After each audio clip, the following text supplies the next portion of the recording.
Praise the Lord. ஹல்லேலூயா.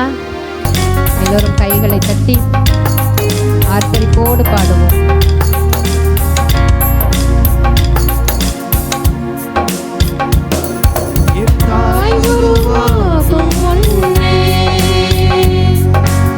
என் கருவை கண்டீரையா,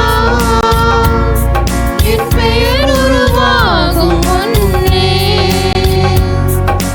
பெயர் சொல்லி அழைத்தீரையா, என் தாய் உருவாகும் முன்னே என் கருவை கண்டீரையா, என் பெயர் உருவாகும் முன்னே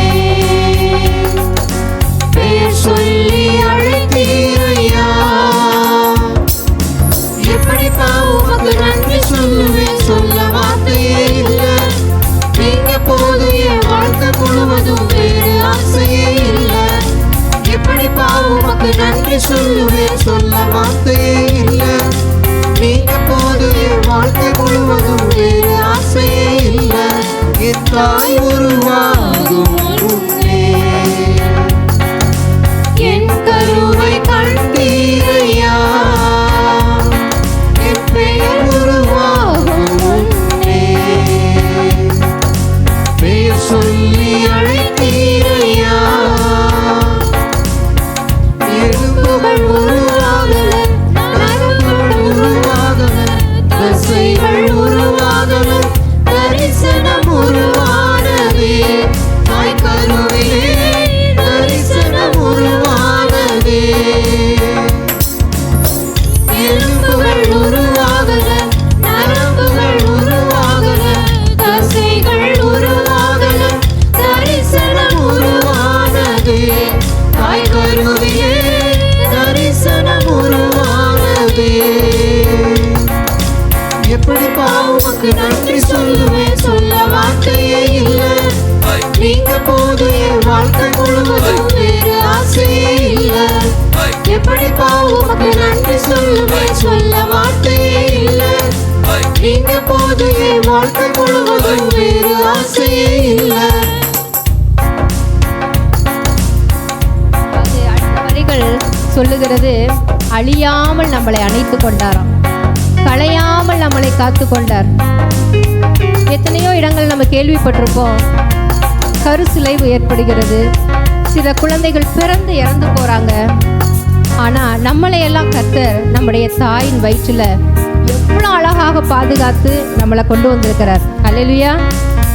எத்தனையோ பிள்ளைகள் வந்துட்டு கைகள் இல்லாம, கால்கள் இல்லாம, கண்கள் இல்லாம முடவரா பிறக்கிறாங்க. ஆனா நம்மளுடைய தாயின் கர்ப்பத்திலிருந்தே நம்மளை ஆண்டவர் அன்பு செய்ததுனால நம்மளை எல்லா உறுப்புகளோடும் கூட சுகமாய் படைத்திருக்கிறார். அல்லேலூயா. அப்படிப்பட்ட தேவனுக்கு நாம் நன்றி சொல்லாமல் இருக்க முடியுமா?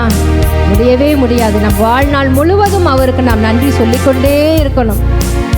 எல்லோரும் சொல்லுங்க, வாயை திறந்து, என் கை கால்கள், என் உறுப்புகள் ஒவ்வொன்றையும் அழகாய் படைத்திருக்கிறீரே அப்பா, ஆரோக்கியமாய் படைத்திருக்கிறீரே, அதற்காக நாங்கள் உமக்கு நன்றி செலுத்துகிறோம். நன்றி அப்பா.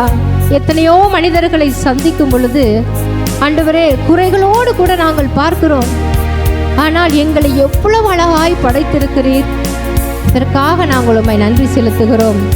அப்படியாக இந்த பாடல் வரிகளை உணர்ந்து நாம் பாடுவோமா? அழியாமல் அணைத்து கொண்டீர், களையாமல் காத்து கொண்டேன். அல்லேலூயா. களையாமல் காத்து கொண்டீர், குறைவின்றி பிறக்க செய்தீர், பத்திரமாய் என்னை சுமந்தீரே. தாய் கருவிலே பத்திரமாய் என்னை சுமந்தீரே. அழியாமல் அணைத்து கொண்டீர், களையாமல் காத்து கொண்டீர், குறைவின்றி பிறக்க செய்தீர், பத்திரமாய் என்னை சுமந்தீரே. தாய் கருவிலே பத்திரமாய் என்னை சுமந்தீரே. எப்படிப்பா உமக்கு நன்றி சொல்லுவேன், சொல்ல வார்த்தையே இல்லை. நீங்க போது என் வாழ்க்கை முழுவதும் வேறு ஆசையே இல்லை. எப்படிப்பா உமக்கு நன்றி சொல்லுவேன், சொல்ல வார்த்தையே இல்லை. நீங்க போது என் வாழ்க்கை முழுவதும் வேறு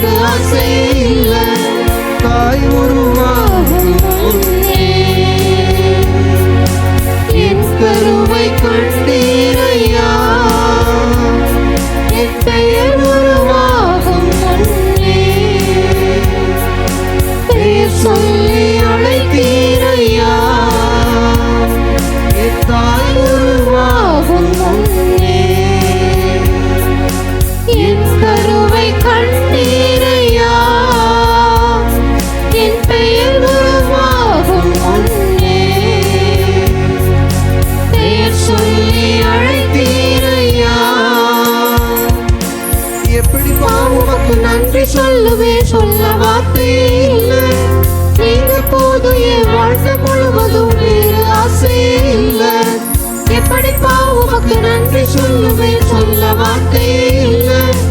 நீங்க போது என் வாழ்க்கை முழுவதும் வேறு ஆசையே இல்லை. அதாவது வெறும் தாயினுடைய கருவில் மட்டும் நம்ம அவர் பார்க்கலையா, நம்ம தாயே உருவாகும் முன்னாடியே நம்மளை பெயர் சொல்லி அழைத்த தேவன்னு வேதம் சொல்லுகிறது. என் தாய் உருவாகும் முன்னே, அம்மா கூட நமக்கு அவங்க கூட உருவாகலை. அப்போது எத்தனை ஜென்ரேஷனுக்கு முன்னாடி இருந்து அவருடைய தரிசனம் நம்மளை பார்த்துக்கிட்டே இருக்குது பாருங்க. அவருடைய கண்கள் நம்மளை நோக்கி கொண்டே இருக்குது பாருங்க. ஏன்னா இந்த மகளை குறித்து, இந்த மகனை குறித்து அவருடைய தரிசனம் என்னன்னு அவர் குறிப்பிட்டு அவர் இது பண்ணிட்டார்னா, அதை கொண்டு வராமல் இந்த உலகத்திற்கு போகவே மாட்டார். இவங்க மூலமாக கர்த்தருடைய நாமம் முழுவதும் சொல்லப்படணும்னு ஒருத்தரை குறித்து அவர் தரிசனம் வச்சிட்டாருன்னு சொன்னால், அந்த தரிசனம் வீணாக போகவே போகாது, அது நடந்தே தீரும். ஹல்லேலூயா. இப்போ நம்ம வெங்கட் ரேகாண்டி ஃபேமிலி கூட எங்கேயோ இருந்தாங்க, ஒரு ஹிந்து ஃபேமிலி தான். ஆனால் அவங்கள குறித்து தரிசனம் அவர் எப்போவோ எழுதிட்டார். இந்த குடும்பத்தை குறித்து அந்த தரிசனம் தான் இப்போ நடந்து கொண்டு இருக்குது. நம்ம இத்தனை பேர் ரட்சிக்கப்பட்டு இன்னைக்கு நம்ம இங்கே நின்றுக்கிட்டு இருக்கோம்னு சொன்னால், இது சாதாரணமாக நாங்களோ நீங்களோ நினச்சி இங்கே வந்த காரியம் கிடையாது. அவர் முன் குறித்த தரிசனம் இன்னைக்கு நம்மளுடைய வாழ்க்கையில் நிறைவேறிக்கிட்டு இருக்கு. ஹல்லேலூயா. அதே போல் இன்னும் நிறைய தரிசனங்கள் நம்மளை குறித்து வச்சிருக்கிறாரு. ஒவ்வொரு நாளும் ஆண்டவரே நீங்கள் என்னை குறித்து என்ன தரிசனம் வச்சிருக்கிறீங்க, என்னை குறித்து என்ன செய்யணும்னு நினைக்கிறீங்க, அந்த தரிசனத்தை எங்களுடைய வாழ்க்கையில் நீங்கள் நிறைவேற்றி தாருங்க. அது என்னங்கிறத எங்களுக்கு சொல்லுங்க, எங்களோடு கூட பேசுங்க அப்படின்னு நம்ம ஒவ்வொரு நாளும் கேட்கலாம். எவ்வளவு அழகான தேவன் பாருங்க. தாய் முன்னாடி உருவாவதற்கு முன்னாடியே நான் உன்னை தரிசனத்தில் அழைச்சேன்னு சொல்கிறார். ஹல்லேலூயா, ஹல்லேலூயா.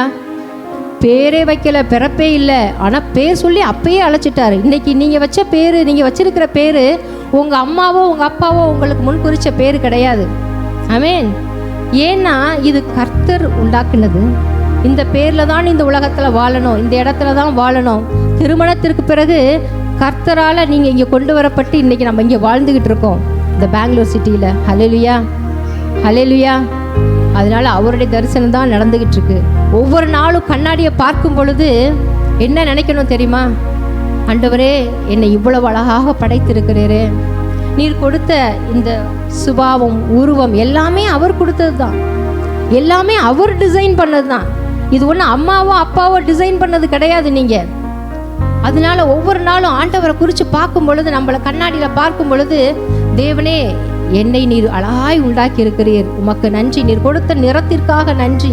நம்ம என்ன நிறமா வேணா இருக்கலாம், ஆனால் அதை குறித்து ஆண்டவருக்கு நம்ம என்ன செய்யணும்? நன்றி தான் சொல்லணும். ஏன்னா நீ இந்த நிறத்துல தான் இருக்கணும், இப்படி தான் இருக்கணுங்கிறது தேவன் விருப்பப்பட்டு உருவாக்கினது. ஹல்லேலூயா. அதனால் நம்மளுடைய பிறப்பை குறித்து அவருக்கு ஒவ்வொரு நாளும் நன்றி சொல்லணும். அவருக்குள்ள சந்தோஷமா மகிழ்ந்து நம்ம களி கூறணும். ஹல்லேலூயா. என் தாய் உருவாகும் முன்னே என் கருவை கண்டீரையா, என் பெயர் உருவாகும் முன்னே பெயர் சொல்லி அழைத்தீரையா, என் தாய் உருவாகும் முன்னே என் கருவை கண்டீரையா, என் பெயர் உருவாகும் முன்னே பெயர் சொல்லி அழைத்தீரையா. எப்படிப்பா உமக்கு நன்றி சொல்லுவேன், சொல்ல வார்த்தையே இல்லை. நீங்க போது என் வாழ்க்கை முழுவதும் வேறு ஆசையே இல்லை. எப்படிப்பா உமக்கு நன்றி சொல்லுவேன், சொல்ல வார்த்தையே இல்லை. நீங்க போது என் வாழ்க்கை முழுவதும் வேறு ஆசையே இல்லை. என் தாய் உருவாகும் முன்னே என் கருவை கண்டீரையா, என் பெயர் உருவாகும் முன்னே பெயர் சொல்லி அழைத்தீரையா. ஆமென். சில நேரங்களில் நம்ம தனியாக விடப்பட்ட மாதிரி ஒரு ஃபீலிங் நமக்குள்ளே வரும். நிறைய பேர் நம்மளோட இருக்கலாம், உறவுகள் இருக்கலாம், பிள்ளைகள் இருக்கலாம், எல்லாருமே இருக்கலாம். ஆனால் சில காரியங்களை நாம் செய்கிறதுக்கு முன்னாடியோ பின்னாடியோ பார்த்திங்கன்னா, நல்ல காரியங்கள், சில பண விஷயங்கள் நம்ம கூட இருப்பாங்க. ஆனால் நம்ம சோர்ந்து போகிற நேரத்தில் நமக்கு ரொம்ப அப்போ ஒரு அரவணைப்பு தேவைப்படும். ஆனால் அந்த நேரத்தில் யாருமே நமக்கு இருக்க மாட்டாங்க. ஆனால் கர்த்தர் ஒருவர் நம்மளோடு கூட எப்பொழுதுமே நிற்பார். நம்ம ஒன்றுமே இல்லைன்னா கூட அவர் நம்மளோடு கூட நிற்பார். ஏன்னா அவர் நம்மக்கிட்ட எதுவுமே எதிர்பார்க்காத ஒரு தேவன். அவரை வணங்கணும், அவரை துதிக்கணும், அவரை ஆராதிக்கணும், அது ஒன்று தான் அவர் நம்மக்கிட்ட எதிர்பார்க்கிறது. தனிமையில் நிறைய நேரங்களில் அந்த அனுபவம் நம்ம எல்லாருக்குமே வந்திருக்கோம். எனக்கு நிறையா தடவை வந்திருக்கு.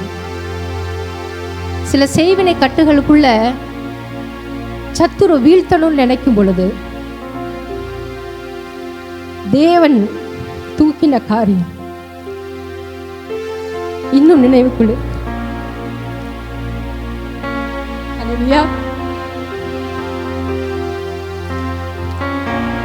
சொன்னாலும் யாரும் நம்பல.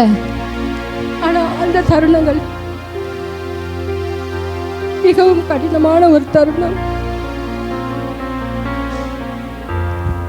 ஆனா ஒரு தேவன் ஊழியக்காரர் மூலமாக அதை அவருக்கு வெளிப்படுத்தி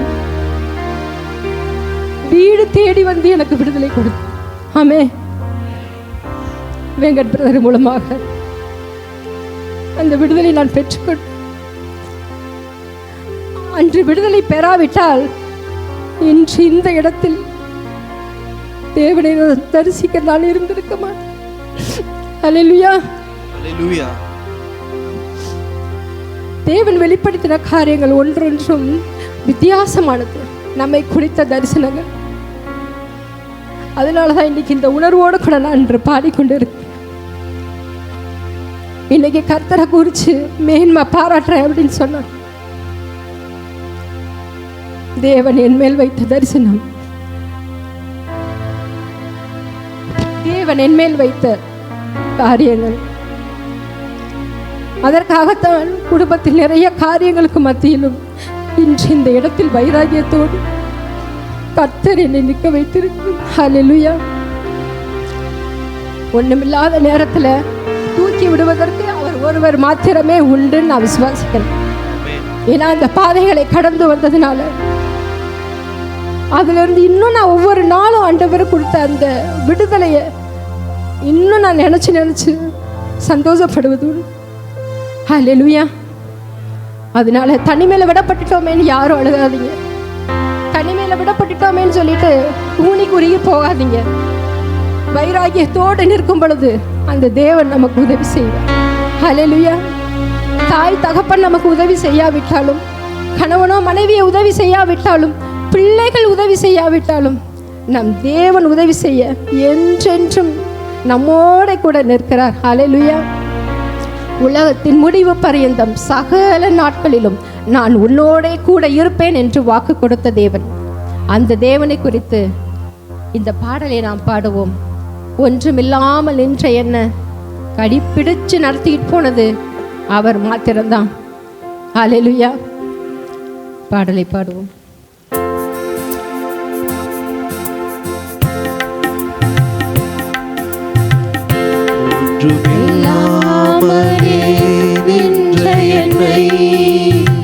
கைப்பிடித்து நடத்தும் பேரன்பு, எந்த பெருங்குறைகள் கண்ட பின்னும் நெஞ்சோடு சேர்க்கும் பேரன்பு, ஒன்றுமில்லாமலே நின்ற என்னை கைப்பிடித்து நடத்தும் பேரன்பு,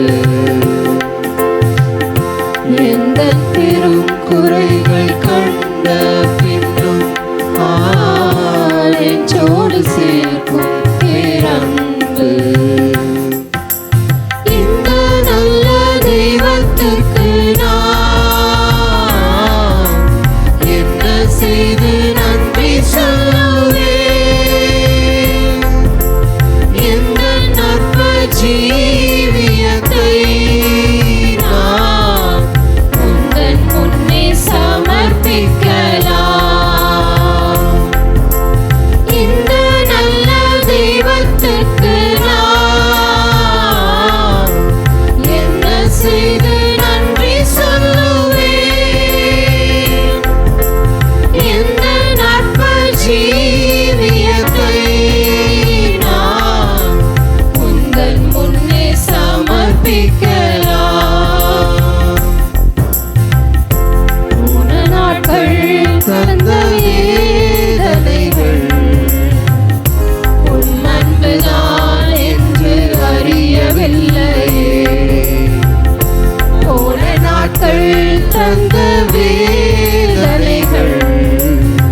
உன்னை உணரவில்லையே. தன்னந்தனிமையிலே மனமுடைந்து போகையிலே உம் ஜீவனை கொடுத்து ரட்சித்தீரே. தன்னந்தனிமையிலே மனமுடைந்து போகையிலே உம் ஜீவனை கொடுத்து ரட்சித்தீரே. தேவதானே என் அடைக்கலம், தேவதானே என் அடைக்கலம். இந்த நல்ல தெய்வத்திற்கு நான் என்ன செய்து நன்றி சொல்லுவேன். இந்த நற்ப ஜீவியத்தை நான் உந்தன் முன்னே சமர்ப்பிக்கலாம். இந்த நல்ல தெய்வத்திற்கு நான் என்ன செய்து நன்றி சொல்லுவேன். இந்த நற்ப ஜீவியத்தை நான் உந்தன் முன்னே சமர்ப்பிக்கலாம். ஒன்றுமில்லாமலே நின்ற என்னை கைப்பிடித்து நடத்தும் பேரன்பு, எந்த பெரும் குறைகள் கண்ட பின்னும் நெஞ்சோடு சேர்க்கும் பேரன்பு. ஒன்றுமில்லாமலே நின்ற என்னை கைப்பிடித்து நடத்தும் பேரன்பு, எந்த பெரும் குறைகள் கண்ட பின்னும் நெஞ்சோடு சேர்க்கும் பேரன்பு. இந்த நல்ல தெய்வத்திற்கு நான் என்ன செய்து நன்றி சொல்லுவேன். இந்த நற்ப ஜீவியத்தை நான் உந்தன் முன்னே சமர்ப்பிக்கலாம். இந்த நல்ல தெய்வத்துக்கு நான் என்ன செய்து நன்றி சொல்லுவேன். இந்த நற்ப ஜீவியத்தை நான் உந்தன் முன்னே சமர்ப்பிக்கலாம். எஸ், ஆமென். ஒன்று இல்லாத நாட்களில் நம்மளை நடத்தின தேவனை நினச்சி பார்க்கும் பொழுது, அதுவும் இந்த பாடலை தனிமையாக வீட்டிலலாம் கேட்டோம்னா ரொம்ப அருமையாக இருக்கும். எப்போ இந்த பாடலை கேட்டாலும் கண்ணில் தண்ணி வரும் எனக்கு. ஹல்லேலூயா. இந்த பாடலை கேட்கும்போதெல்லாம் கர்த்தருடைய பிரசன்னம் என்னை நிரப்புவதை நான் உணர்ந்திருக்கிறேன். ஹல்லேலூயா. அதே பிரசன்னம் உங்கள் ஒவ்வொருவரையும் நிரப்பி இருக்கும் நான் விசுவாசிக்கிறேன். ஹல்லேலூயா, ஹல்லேலூயா. அதனால் தனிமையில் இருக்கும்போது பயப்படாதீங்க. எந்த செய்வனை மந்திர தந்திர கட்டுகள் இருந்தாலும் பயப்படாதீங்க. நம்ம தேவனுக்குள்ளே இருக்கும் பொழுது அவைகள் ஒன்றும் செய்ய முடியாது. இன்னைக்கு நான் என்னுடைய கண்கள்லேருந்து தண்ணீர் வருதுன்னு சொன்னால் அதில் மாட்டினோமே, அதை நமக்கு செஞ்சாங்களே நினச்சி நான் ஆளுகளை அந்த இடத்துல. ஆனால் தேவன் என் வீடு தேடி வந்து என்னை விடுதலை செய்த காரியம், அந்த அன்பு, அந்த அன்பு, அந்த அன்பை கொடுப்பதற்கு நான் என்ன செஞ்சேன்? கடவுளுக்கு ஒன்றுமே இல்லையே. ஆனாலும் என்னை தேடி வந்தார். அந்த அன்பை நிரப்பப்படும் பொழுதெல்லாம் என்னுடைய கண்கள்லேருந்து தண்ணீர். ஹல்லேலூயா. அதனால் அந்த அன்பை ஒவ்வொருவரும் நீங்கள் ருசி பார்க்கணுன்னு நானும் ஆசைப்படுறேன். அதனால் அந்த பிரசன்னத்தோடு கூட பிரைஸ் அண்ட் வொர்ஷிப்பில் கலந்து கொண்டு ஏதோ 2-3 பாடல்கள் பாடுறாங்களேன்னு சொல்லிட்டு போகாமல் அதில் எவ்வளவு விஷயங்கள் இருக்குதுன்னு சொல்லி ஒரு வார்த்தைகளும் நம்மோடு கூட பேசும். அந்த ஒரு வார்த்தையும் நம்மோடு கூட எதிர்கொண்டு உனக்காக தான் அந்த வார்த்தைகள்னு சொல்கிறத நம்மளால் உணர முடியும். ஹல்லேலூயா. இவ்வளோ நேரம் அத்தையும் அவரோட அன்பை பற்றி பேசினாங்க. அவரோட அன்பு, I cannot express his love, I cannot ஃபேதம் his love. அவருடைய அன்பு அவ்வளோ பெரிய அன்பு, மிகுந்த அன்பு, விவரிக்க முடியாத அன்பு. ஆமென். His love is so full. அவருடைய அன்பை எதுல காமிச்சாரு? சிலுவையில காமிச்சாரு, சிலுவையின் அன்பு. Next week we are going to celebrate Easter. அவருடைய சிலுவை குறித்து நம்ம தியானித்த அவருடைய ரத்தம் சிந்திருக்காரு, நமக்காக ரத்தம் சிந்திருக்காரு, நம்மளுடைய பாவங்களுக்காக, நம்மளுடைய அக்கிரமங்களுக்காக.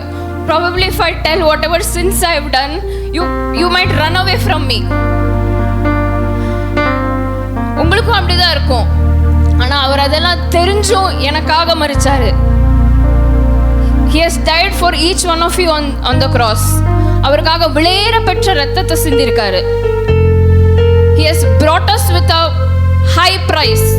In 1 Corinthians 6:20 it says, God has brought us with a high price. விலையேற பெற்ற ரத்தம். அவருடைய ரத்தத்தை ஏனோ தானோ நம்ம நினைக்க வேணாம். அவருடைய ரத்தம் it can cleanse you. 3 காரியங்கள் அது செய்து. பாவங்களை மன்னிக்கப்படுறது. Nobody else can wash your sins. அவருடைய ரத்தம் மாத்திரம் நம்முடைய பாவங்களை கழுவும்.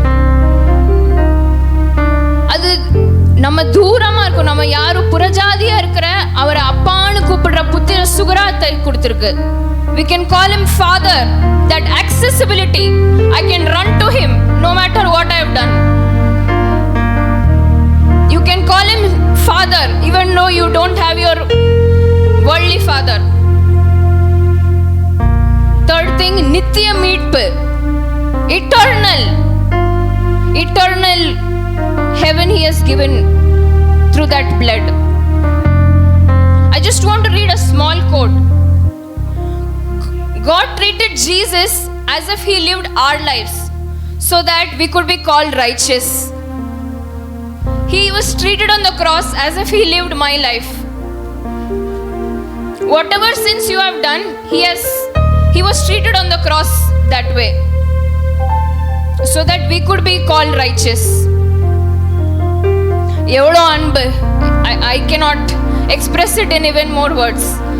நம்ம இந்த ரத்தத்தை குறித்து இப்போ நம்ம பாடலாம்.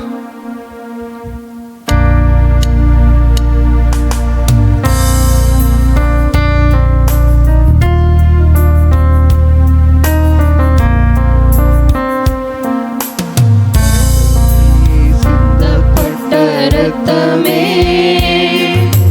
விலையேற பெற்ற நல்ல ரத்தமே, இயேசு கிறிஸ்துவின் ரத்தமே எனக்கு விலையாக சிந்தப்பட்டதே. ரத்தமே, சிந்தப்பட்ட ரத்தமே, விலையேற பெற்ற வல்ல ரத்தமே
Lift your hands. உங்களுக்கு எப்படி ஆராதிக்க தோணுதோ, you can just praise him. Just worship him. If you want to speak in tongues, Jesus, உம்முடைய அன்புக்காக நன்றி ராஜா. ஷகரா தரலரா பாபா, உம்முடைய அன்புக்காக நன்றி ராஜா. You are worthy. You are holy. You are holy. ஆராதனைக்கு உரியவர், ஆராதனைக்கு பாத்திரமானவர். ஆமென். அப்பா, எங்களுக்கு ஜீவன் கொடுத்தது உம்மை ஆராதிக்க ராஜா. எங்களை வாழ வைத்தது உம்மை ஆராதிக்கப்பா. எங்களை தெரிந்து கொண்டது உம்மை ஆராதிக்க ராஜா. எங்களோட வாழ்க்கையில் ஒரே நோக்கம் உம்மை ஆராதிக்கணும் ராஜா. We might have many purpose in life, but ஒரே நோக்கம், அவர் நமக்கு ஜீவன் கொடுத்த ஒரே நோக்கம் அவரை ஆராதிக்கிறதுக்கு. To worship him. In Psalms 156 it says, ஜீவனுள்ள யாவையும் அவரை ஆராதிக்கும். Let everything that has breath praise the Lord. We are going to continue to praise him.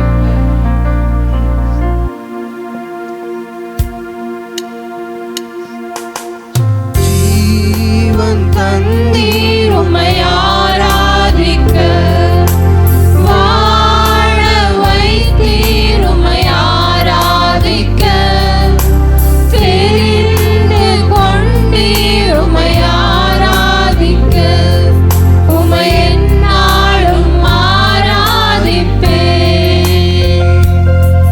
உம்மை எந்நாளும் ஆராதிப்பேன்.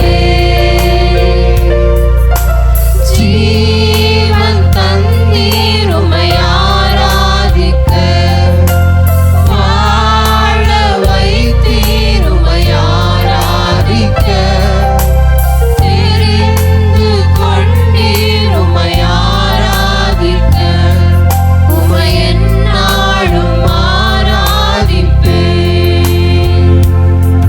உம்மை எந்நாளும் ஆராதிப்பேன். எல்லாரும் கரங்களை உயர்த்தி ஆராதனை. ஆராதனை, ஆராதனை, ஆராதனை, ஓ நித்தியமானவரே. ஆராதனை, ஆராதனை, ஆராதனை, ஓ நித்தியமானவரே. நீரே நிரந்தரமானவர், நீரே கணத்துக்கு பாத்திரர், நீரே மகிமையுடையவர், உம்மை என்றும் ஆராதிப்பேன். நீரே நிரந்தரமானவர், நீரே கணத்துக்கு பாத்திரர், நீரே மகிமையுடையவர், உம்மை என்றும் ஆராதிப்பேன். கிருபை தந்தீர் உம்மை ஆராதிக்க, பலனை தந்தீர் உம்மை ஆராதிக்க, ஊழியம் தந்தீர் உம்மை ஆராதிக்க, உம்மை எந்நாளும் ஆராதிப்பேன், உம்மை எந்நாளும் ஆராதிப்பேன். கிருபை தந்தீர் உம்மை ஆராதிக்க, பலனை தந்தீர் உம்மை ஆராதிக்க, ஊழியம் தந்தீர் உம்மை ஆராதிக்க, உம்மை எந்நாளும் ஆராதிப்பேன், உம்மை எந்நாளும் ஆராதிப்பேன். ஆராதனை, ஆராதனை, ஆராதனை, ஓ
நன்றி ராஜா. எங்கள் ஆராதனை நீர் ஏற்றுக்கொண்டீரே, உமக்கு நன்றி. நன்றி ராஜா. Thank you Jesus. அப்பா ஸ்தோத்திரம் ராஜா, எங்கள் மத்தியில நீங்க இருப்பதுக்காக நன்றி அப்பா. ஸ்தோத்திரம் ஸ்தோத்திரம் ஸ்தோத்திரம் ராஜா. Thank you Jesus. Thank you Lord. Thank you. we lift your name high lord. உங்க நாமம் உயர்த்துறோம் ராஜா. பா ஸ்தோத்திரம் ராஜா.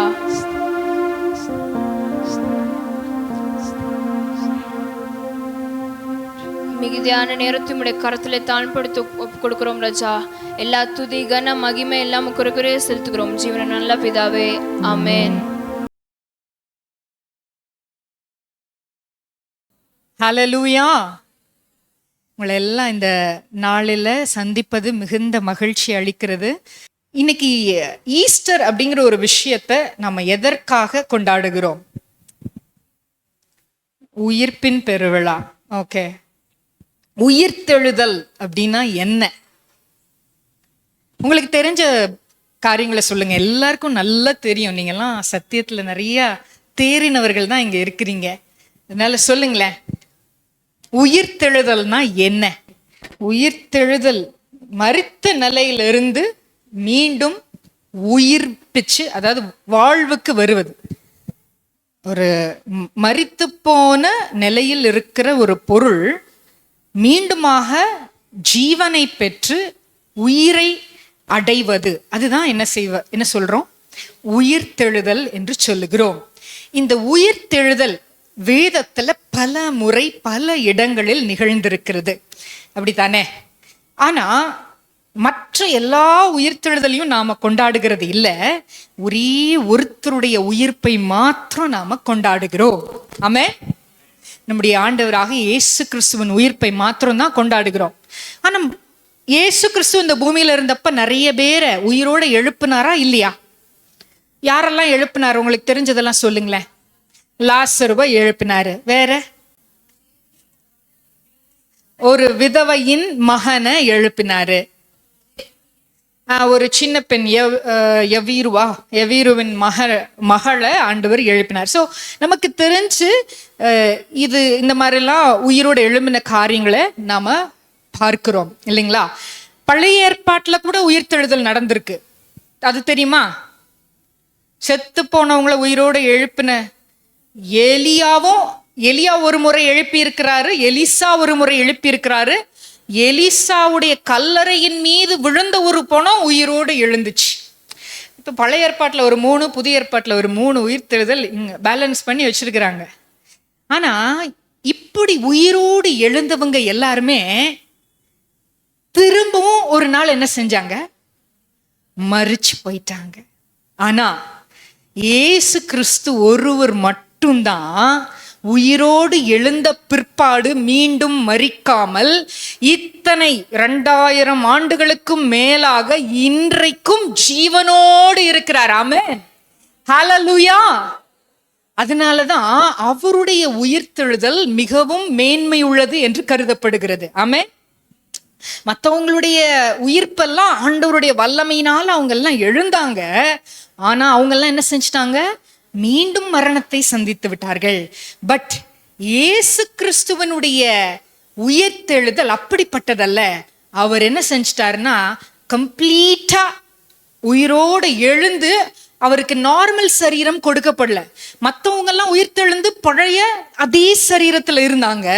ஆனா இயேசு கிறிஸ்து மட்டும் மறுரூபமாக்கப்பட்ட சரீரத்துல அவர் இருந்தார். இப்போ மற்றவங்கெல்லாம் வாழும்போது அவங்களுக்கு எப்படி இருந்தாங்கன்னா, அவங்களுக்கு இப்போ உயிரோட வந்ததுக்கு அப்புறம் ஒரு ஸ்பெஷல் வல்லமை கிடைச்சுதா? அப்படிலாம் இல்லை. அவங்க முன்னாடி எப்படி வாழ்ந்துட்டு இருந்தாங்களோ அதே போலதான் அதற்கு பிற்பாடும் வாழ்ந்ததாக இருக்குது. ஆனா இயேசு கிறிஸ்து மறுரூபமாக்கப்பட்ட சரீரத்துல இருந்தாரு. நம்ம எப்படி சொல்றோம்? கதவு பூட்டி இருந்த கதவுக்குள்ள என்ன செய்யறாரு? அவர் பாட்டுக்கு உள்ள வர்றாரு. உடனே இதை நிறைய பேர் என்ன நினைக்கிறாங்கன்னா, ஆவி வந்துடுச்சு உள்ளுக்குள்ள அப்படின்னு நினைச்சு இதை கட்டுக்கதையாக பேசி கொண்டிருக்கிறவர்கள் இன்னும் இருக்கத்தான் செய்கிறார்கள். பட் அதெல்லாம் நமக்கு தேவையில்லை. நாம விசுவாசிக்கிறோம் அவர் மறுரூபமாக்கப்பட்ட சரீரத்துல இருந்ததுனாலதான் அவர் என்ன செஞ்சாரு? அவருக்கு எந்த ஒரு பொருளும் தடையா இருக்கவில்லை. அவர் வந்தாரு. அவரை ஆணி பாய்ந்த அந்த ஓட்டெல்லாம் அவர் கையில இருந்துச்சா இல்லையா? தழும்பு இருந்துச்சு, ஆனா வலி இல்லை. அதனால கையெல்லாம் விட்டு பாருப்பான்னு கூட சொன்னாரு. அப்படி விட்டு பார்த்தாங்க இல்லையா, தொட்டு பார்த்தாங்க, அவரை தடவி பார்த்தாங்க, எல்லாம் செய்ய முடிந்தது. ஆனாலும் அவர் நம்மை போல ஒரு சாவுக்கு ஏதுவான சரீரம் இல்லாதபடிக்கு உயிர்ப்பிக்கப்பட்ட மறுரூபமாக்கப்பட்ட ஒரு சரீரத்துல இந்த பூமியில இருந்தார். இப்போ இந்த உயிர்த்தெழுதல், இயேசு எதற்காக உயிர்த்தெழுந்தார், அந்த உயிர்த்தெழுதனுடைய முக்கியத்துவம் என்ன அப்படின்றத நம்ம பார்க்க போகிறோம். முக்கியத்துவம், முதலாவது ஒரு முக்கியத்துவம் அப்படின்னு பார்த்தீங்கன்னா, இந்த உயிர்த்தெழுதல் இல்லை என்றால் இந்த கிறிஸ்தவம் என்கிற ஒரு மார்க்கமே அதுக்கு பேஸே கிடையாது. அந்த கிறிஸ்தவ மார்க்கத்தின் அடிப்படையே எதை வைத்துதான் மையப்படுத்தப்படுகிறது? கிறிஸ்துவின் உயிர்த்தெழுதலை வைத்துதான் மையப்படுத்தப்படுகிறது. ஏன் அப்படின்னா, இயேசு சிலுவையிலே நமக்காக மரித்தது எவ்வளவு உண்மையோ, அவர் மீண்டும் எழுந்ததுனாலதான் அந்த பாவத்திலிருந்து நம்மை மீட்டு விட்டார் என்பதற்கான அடையாளமாக அது பேசப்படுகிறது. கரெக்ட் தானே? சோ இயேசு உயிர்த்தெழா விட்டால் அவர் அவரும் நார்மலா ஒரு ஹியூமன் பீயிங்கா மரிச்சு போயிட்டாருன்னு சொல்லி அவர் என்ன செஞ்சிருப்பாங்க, ஹிஸ்டரியில ஒரு நபரா வச்சிருப்பாங்க. அப்படிதான் இல்லைங்களா? ஆனா அதற்கு மாறாக அவர் மீண்டும் உயிரோடு எழுந்ததுனாலதான், அவர் இன்றைக்கும் ஜீவிக்கிறபடினாலதான் நம்முடைய பாவத்துக்கு அவர் என்ன செஞ்சிட்டாரு, விடுதலை கொடுத்து விட்டாருன்ற நம்பிக்கையே நமக்கு இருக்கிறது. அதற்கு ஆதாரமாக வேதத்துல 1 கொரிந்தியர் 15ஆம் அதிகாரம் 17ஆம் வசனத்தை யாராவது ஒருத்தர் வாசிப்பீங்களா? நானே வாசிக்கிறேன். கிறிஸ்து எழுந்திருக்கவில்லைன்னா நாம என்ன செஞ்சிருக்க மாட்டோம், நாம இன்னும் பாவத்திலேயே தான் இருந்திருப்போம்னு வசனம் சொல்லுது.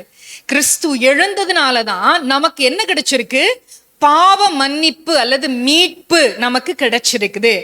இந்த விசுவாசம் இல்லைன்னா நாம கிறிஸ்துவின் மேல வைத்திருக்கிற விசுவாசம் வீண் அப்படின்னு சொல்றாங்க இல்லையா? அது மட்டும் இல்ல, அதுல 19வது வசனம் பாருங்களேன், இல்ல 18 சேர்த்து வாசிக்கிறேன். கிறிஸ்துவுக்குள் நித்திரை அடைந்தவர்களும் கெட்டிருப்பார்கள். நம்முடைய விசுவாசம் வீணா போயிருந்துச்சுன்னா கிறிஸ்துவுக்குள்ள மரிச்ச எல்லாருமே என்ன செஞ்சிருப்பாங்க, கெட்டு போயிருப்பாங்க. 19வது வசனம் சொல்லுது, இம்மைக்காக மாத்திரம் நாம கிறிஸ்துவின் மேல் நம்பிக்கை உள்ளவர்களா இருந்தால், அதாவது பூமியில வாழ்ற வாழ்க்கைக்காக மட்டும் நம்ம கிறிஸ்துவின் மேல் நம்பிக்கை உள்ளவர்களா இருந்தா, நம்மை விட பரிதபிக்கப்படத்தக்க மனுஷன் இந்த பூமியில ஒருத்தருமே கிடையாது. அந்த அளவுக்கு இந்த வசனம் இந்த கிறிஸ்தவத்துக்கு ஒரு மையமாக உயிர்த்தெழுதல் இருக்கிறது என்பதற்கு சான்றாக விளங்குகிறது. ஆமென். Resurrection forms the basis of Christianity. ஆமென். அது முதலாவது significance. First significance of resurrection is the basic, the fundamental aspect of Christianity is resurrection. Amen. Amen. இரண்டாவது 1 கொரிந்தியர் அதே 15ஆம் அதிகாரம் 54வது வசனம் 55வது வசனம் யாராவது ஒருத்தர் வாசிங்களேன். ஆமென். ஆமென். சோ இந்த உயிர்த்தெழுதலின் மூலமாக மரணம் ஜெயமாக விழுங்கப்பட்டது. மரணம் என்றால் என்ன? மரணம்னா ஒருத்தவங்க மரிச்சு போறது அப்படின்னு நம்ம சொல்றோம்.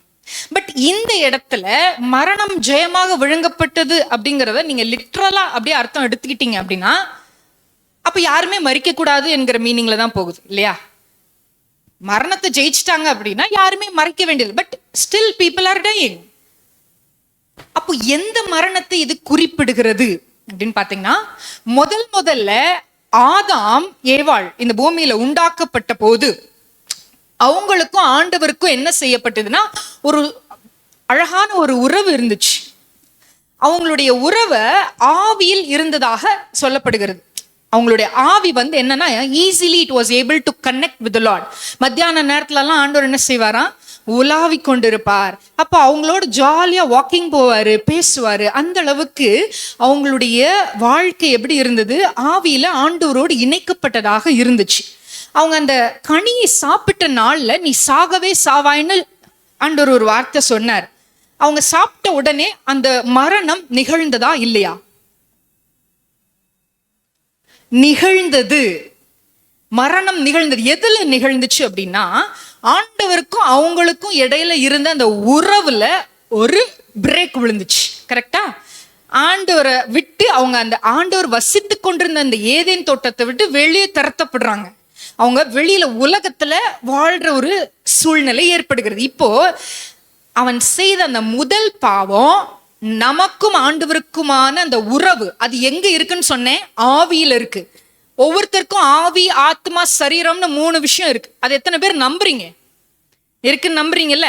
அப்போ நம்முடைய ஆவியில இருந்த அந்த உறவு துண்டிக்கப்பட்டதுனால என்ன ஆயிடுச்சு, அங்க ஒரு மரணம் ஏற்பட்டு விட்டது. இப்ப நீங்க இந்த ஆவியில மனுஷன் என்ன செய்ய முடியல, ஆண்டவரோடு தொடர்பு கொள்ள முடியல.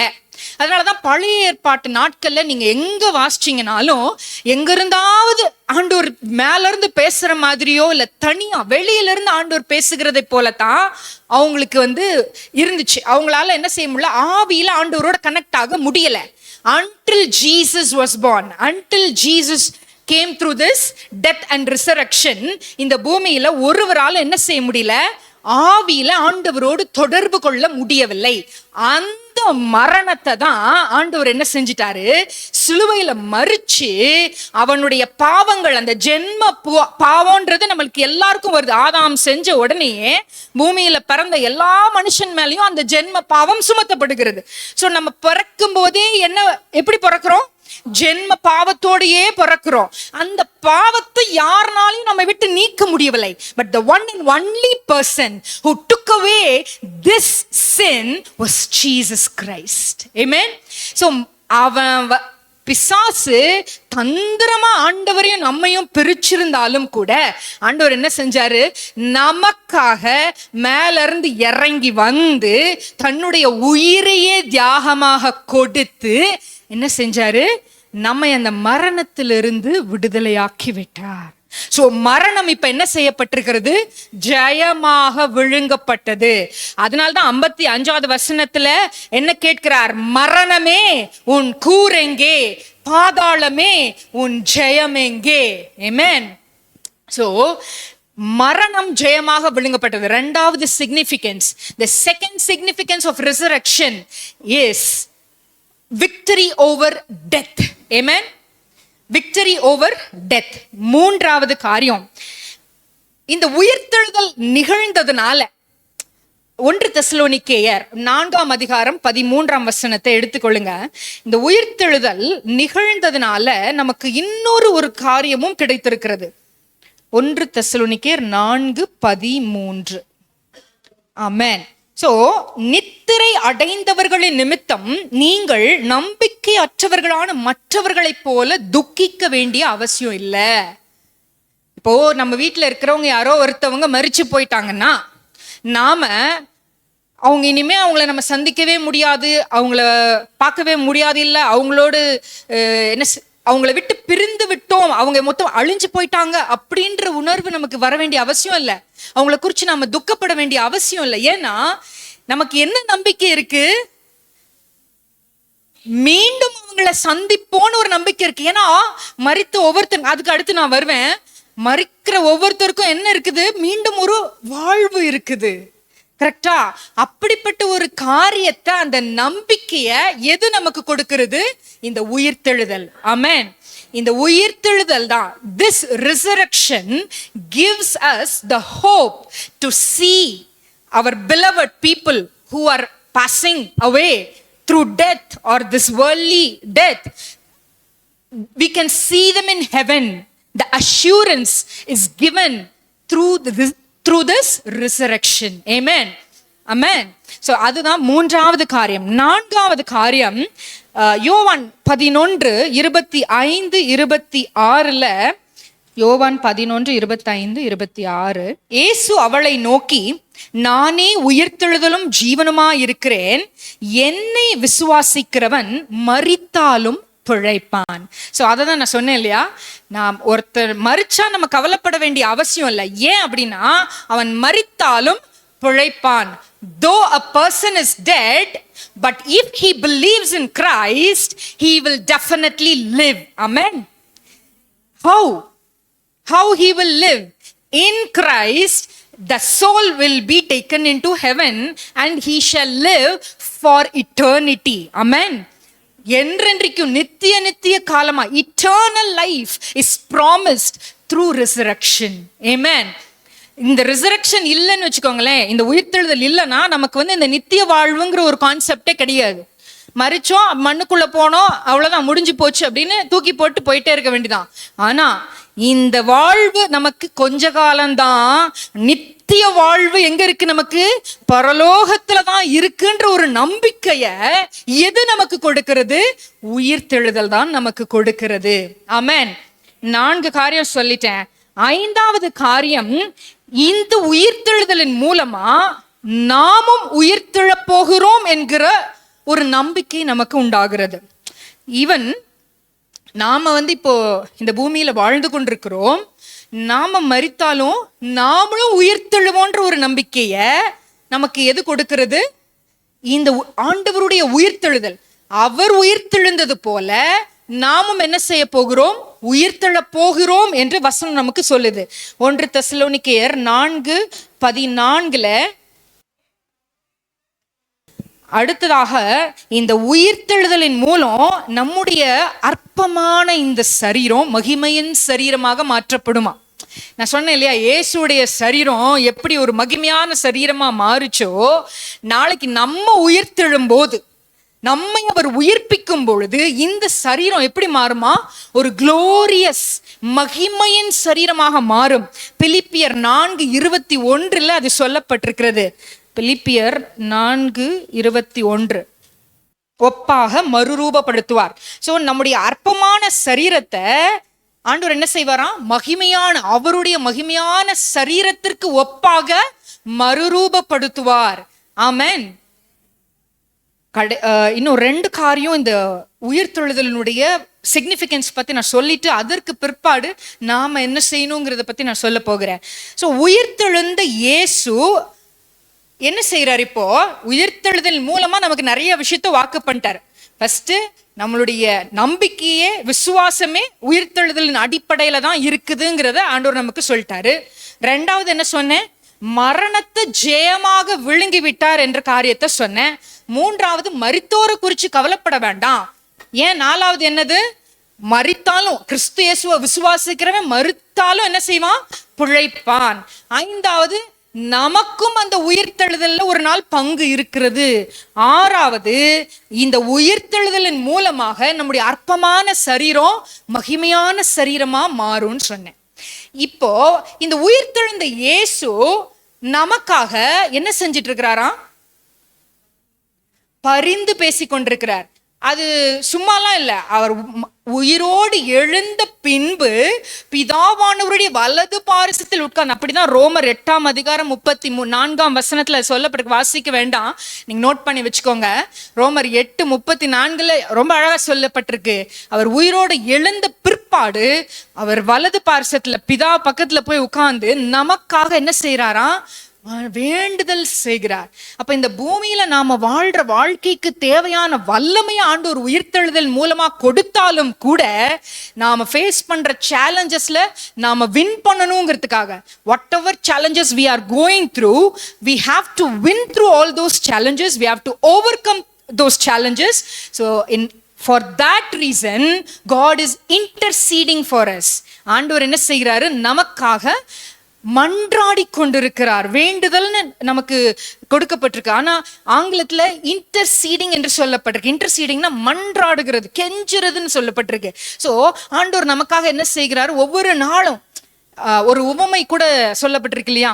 ஒரு மரம் கனி கொடுக்காம இருக்கும் பொழுது அந்த எஜமான் இதை வெட்டி போட்டுடலான்னு சொன்னாலும் அதை ஒவ்வொரு நாளும் தண்ணி பாய்ச்சிறவன் என்ன சொன்னானா, இந்த 1 வருஷம் பார்ப்போம், நான் நல்ல நீர் அதுக்கு என்னென்னலாம் செய்யணுமோ எல்லாம் செஞ்சு பார்க்குறேன், இந்த 1 வருஷம் வெயிட் பண்ணி பார்ப்போம். அப்படி அவன் every year he is bleeding. இதான் ஒருவேளை இது இனிமே யூஸ்லெஸ், இதெல்லாம் திருத்த முடியாது அப்படின்னு அவர் நினைச்சா கூட ஆண்டவர் இன்னும் கொஞ்ச நாள் டைம் கொடுங்க, இன்னும் கொஞ்ச நாள் டைம் கொடுங்க, கஷ்டப்பட்டு நான் விலை கொடுத்து வாங்கினேன் என்னுடைய பிள்ளை, இன்றைக்காவது ஒரு நாள் அது என் ஆண்டவர் பக்கத்துல வந்துராதான்னு சொல்லி நமக்காக என்ன செய்கிறாரு? ஒவ்வொரு நாளும் he is pleading for us. Amen. 8வது ஒரு காரியம், உயிர்த்தெழுதல் நாம் பாவம் செய்யாமல் பரிசுத்தமாய் வாழ்வதற்கு நமக்கு என்ன செய்கிறதா, it always motivates us. It motivates us to run away from sin, to keep sin away from us.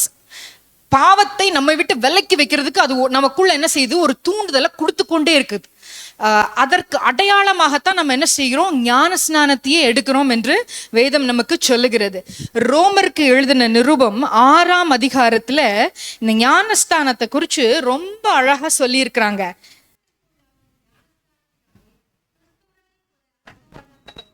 Amen. So ஞான ஸ்நானம் இயேசு கிறிஸ்துவனுடைய மரணத்தையும் உயிர்த்தெழுதலையும் சிம்பாலைஸ் பண்ற ஒரு விஷயம். இப்போ நிறைய பேர் ஏன் மூழ்கி ஞானஸ்நானம் எடுக்கணும் அப்படிங்கிறத குறித்து ரொம்ப ஆர்குமெண்ட் எல்லாம் பண்ணுவாங்க. ஆனால் வேதம் ரொம்ப அழகா நமக்கு அதை விளக்கி காண்பிக்கிறது இல்லைங்களா. எப்படி கிறிஸ்து மரித்து அடக்கம் பண்ணப்பட்டாரோ அதே போல நாம தண்ணிக்குள்ள போகும் பொழுது வி ரெப்ரசன்ட் அவருடைய குரூசிஃபிக்ஷனையும் அவருடைய பரியலையும் நாம ரெப்ரசன்ட் பண்றோம்னு சொல்லி இந்த வசனம் சொல்லுகிறது. ஆமென். ஞானஸ்தானத்தின் மூலமாக நாம் என்ன செய்யறோம், இயேசு கிறிஸ்து எப்படி மரித்து அடக்கம் பண்ணப்பட்டாரோ அதை நாம் அடையாளப்படுத்தும் விதமாக தண்ணீருக்குள்ள முங்கும் பொழுது அடக்கம் பண்ணப்படுகிறது. 3ஆம் நாள் அவர் எப்படி உயிரோடு எழுந்தாரோ அதன் அடையாளமாக நம்ம முங்கி எழுந்திருக்கும் பொழுது என்ன செய்கிறோம், அவருடைய உயிர்த்தெழுதலை தெரிவிக்கிறோம் என்று ஞானஸ்தானத்தையும் உயிர்த்தெழுதலையும் பற்றி ஆண்டவர் என்ன செய்யறாரு, தொடர்பு கொடுக்கிறார். சோ இந்த பூமியில ஆண்டவர் சில காரியங்களை வைத்திருக்கிறார் என்றால் அதற்கு ஒரு காரணம் இருக்கிறது. ஏன்பா இந்த தண்ணியில முங்கி எந்திரிச்சாதான் பரலோகத்துக்கு போக முடியுமான்னு நிறைய பேர் கேட்கலாம். ஆனா ஆண்டவரை நாம விசுவாசிக்கிறோம் என்பதற்கு ஒரு அடையாளமாக ஆண்டவர் என்ன செய்யறாரு, நம்மை அந்த காரியத்தை செய்ய சொல்றார். இப்போ ஒரு மனிதன் ஹிந்து மதத்துக்கு மாறணும் அப்படின்னா கூட அவங்களுக்குன்னு 1008 பூஜை எல்லாம் வச்சிருக்கிறாங்க. கம்ப்ளீட்லி அவங்க டிரான்ஸ்ஃபர் ஆயிட்டாங்க, அந்த மதத்துக்கு மாறிட்டாங்க அப்படிங்கிறதுக்கு அடையாளப்படுத்துறதுக்குன்னு அவங்க நிறைய விஷயங்கள் வச்சிருக்கிறாங்க. ஆனா ஏசப்பா நம்மள சம்பிரதாயம், சடங்கு, சாஸ்திரம், நாலு அதெல்லாம் பார்க்க சொல்லல. என்னைக்கு நீ ஆண்டவரை சொந்த ரட்சகரா ஏற்றுக்கொண்டாயோ, அவர்தான் உன் மீட்பர் என்று ஏற்றுக்கொண்டாயோ, அவர் மரித்து எழுந்திருந்தார், எனக்காக தான் அவர் அதை செஞ்சாருங்கிறத நீங்க ஏற்றுக்கொண்டுட்டீங்க அப்படின்னா நீங்க என்ன செய்யணும், அதற்கு அடையாளமாக நீங்க இந்த ஞானஸ்தானத்தை பெற வேண்டும் என்று கர்த்தர் சொல்லுகிறார். அதை நீங்க பெற்றுக்கொள்ளும் போது கர்த்தர் என்ன செய்கிறாரு, உங்களை பரலோக குடிமகன்களாக ஆண்டவர் என்ன செய்யறாரு, பெயர் எழுதி வச்சிடுறார். ஆமென். He waits. அவர் உங்களுக்காக வெயிட் பண்றார். நீங்க எத்தனை நாள் ஆனாலும் அந்த காரியத்தை நீங்க செய்யணும். இது ஒரு சின்ன கீழ்ப்படிதல் தான், வேற ஒண்ணுமே இல்லை. இதுல நம்ம கோபமோ இதையோ காமிச்சிட்டு இருக்கிறதுக்கு ஒண்ணுமே கிடையாது. ஒரு சின்ன கீழ்ப்படிதல் ஆண்டவருக்காக. இந்த தண்ணியில நம்ம சும்மா ஜாலியா எத்தனை பேர் போய் விளையாடுவாங்க, நீச்சல் அடிப்பாங்க, முங்கி எந்திரிப்பாங்க.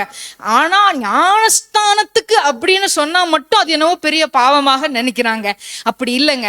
இது ஒரு சிறிய ஒரு அர்ப்பணம் ஆண்டவருக்காக. அந்த ஒரு சின்ன ஈகோவையோ அந்த ஒரு காரியத்தை நம்ம விட்டுட்டு வெளியில வரலன்னா நம்மளால என்ன செய்ய முடியாது. ஆண்டவருக்கு பிரியமாக மத்த எந்த விஷயத்துல நம்ம இருக்க போறோம்?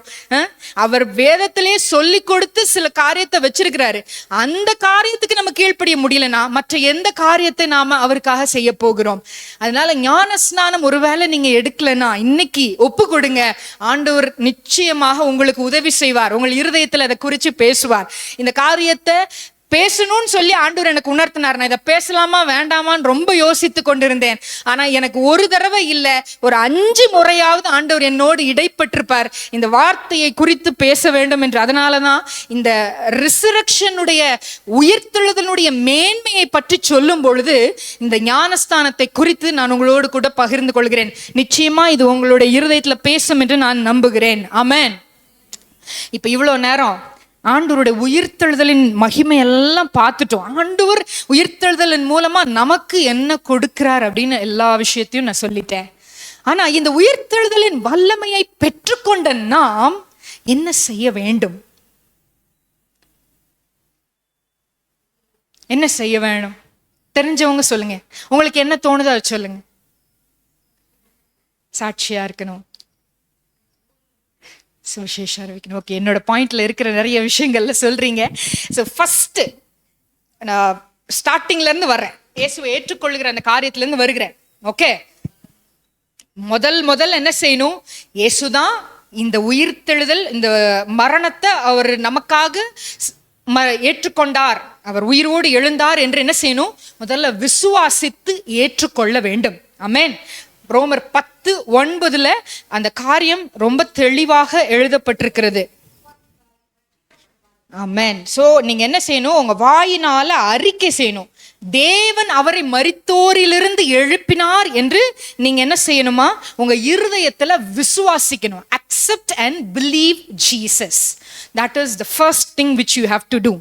ரெண்டாவது, இப்போ நம்ம ஏற்கனவே ஞானஸ்தானத்தை குறித்து நம்ம பார்த்தோம் இல்லையா? ரோமர் 6:3-4 அதே வசனத்தின் அடிப்படையில ரெண்டாவதா என்ன செய்யணும்? ஏற்றுக்கொண்ட நாம், அவரை விசுவாசிக்கிற நாம், அதன் அடையாளமாக நாம் என்ன செய்ய வேணும்? ஞான ஸ்நானம் எடுக்க வேண்டும். Take baptism to show your faith in Christ Jesus. Amen. மூன்றாவதாக, பாவத்திற்கு மரித்தவர்களாகிய நீங்கள் இப்ப என்ன செய்றீங்க? ஞான ஸ்நானமும் எடுத்துட்டீங்க. எடுத்ததற்கு பிற்பாடு நீங்க எப்படிப்பட்டவங்களா மாறிட்டீங்க அப்படின்னு சொன்னா, நீங்க மரித்த நிலையில இருந்த நீங்க இப்ப பிழைத்திருக்கிற ஒரு நிலைமைக்கு வந்துட்டீங்க. ஏற்கனவே இப்ப நான் என்ன சொன்னேன்? ஆதாம் செஞ்ச பாவத்தினால நம்ம எல்லாருமே என்ன செய்யப்பட்டிருக்கிறோம்? பாவிகளா இருந்தோம். இப்ப நமக்கும் ஆண்டவருக்கும் ஒரு உறவுன்றது என்ன இல்லை? இயேசு கிறிஸ்துவை ஏற்றுக்கொள்கிறதுக்கு முன்பாக there is no relationship between us and God. கரெக்ட்டுங்களா?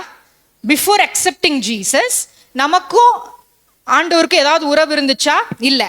அப்ப அந்த நேரத்துல நம்முடைய ஆவி எந்த நிலையில இருந்துச்சு? செத்த நிலையில இருந்துச்சு. அப்ப பாவத்துக்கு நாம என்ன செஞ்சு போயிருந்தோம்?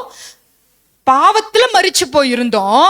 ஆனா when we accept Jesus, when we take baptism, நமக்குள்ள என்ன வருகிறது? இந்த விசுவாசத்தின் மூலமாக நாம ஆவியில இப்போ பிழைச்சிட்டோம், உயிரோட வந்துட்டோம். இந்த உயிரோட வந்ததுனால என்ன நடக்குது? ஆவியில ஆண்டவருக்கும் எனக்கும் ஒரு தொடர்பு, ஒரு கனெக்ஷன் ரீஎஸ்டாப்ளிஷ் ஆகுது. ஃபர்ஸ்ட் இருந்த உறவு, மனுஷனுக்கும் ஆண்டவருக்கும் இருந்த அந்த உறவு துண்டிக்கப்பட்டுச்சு.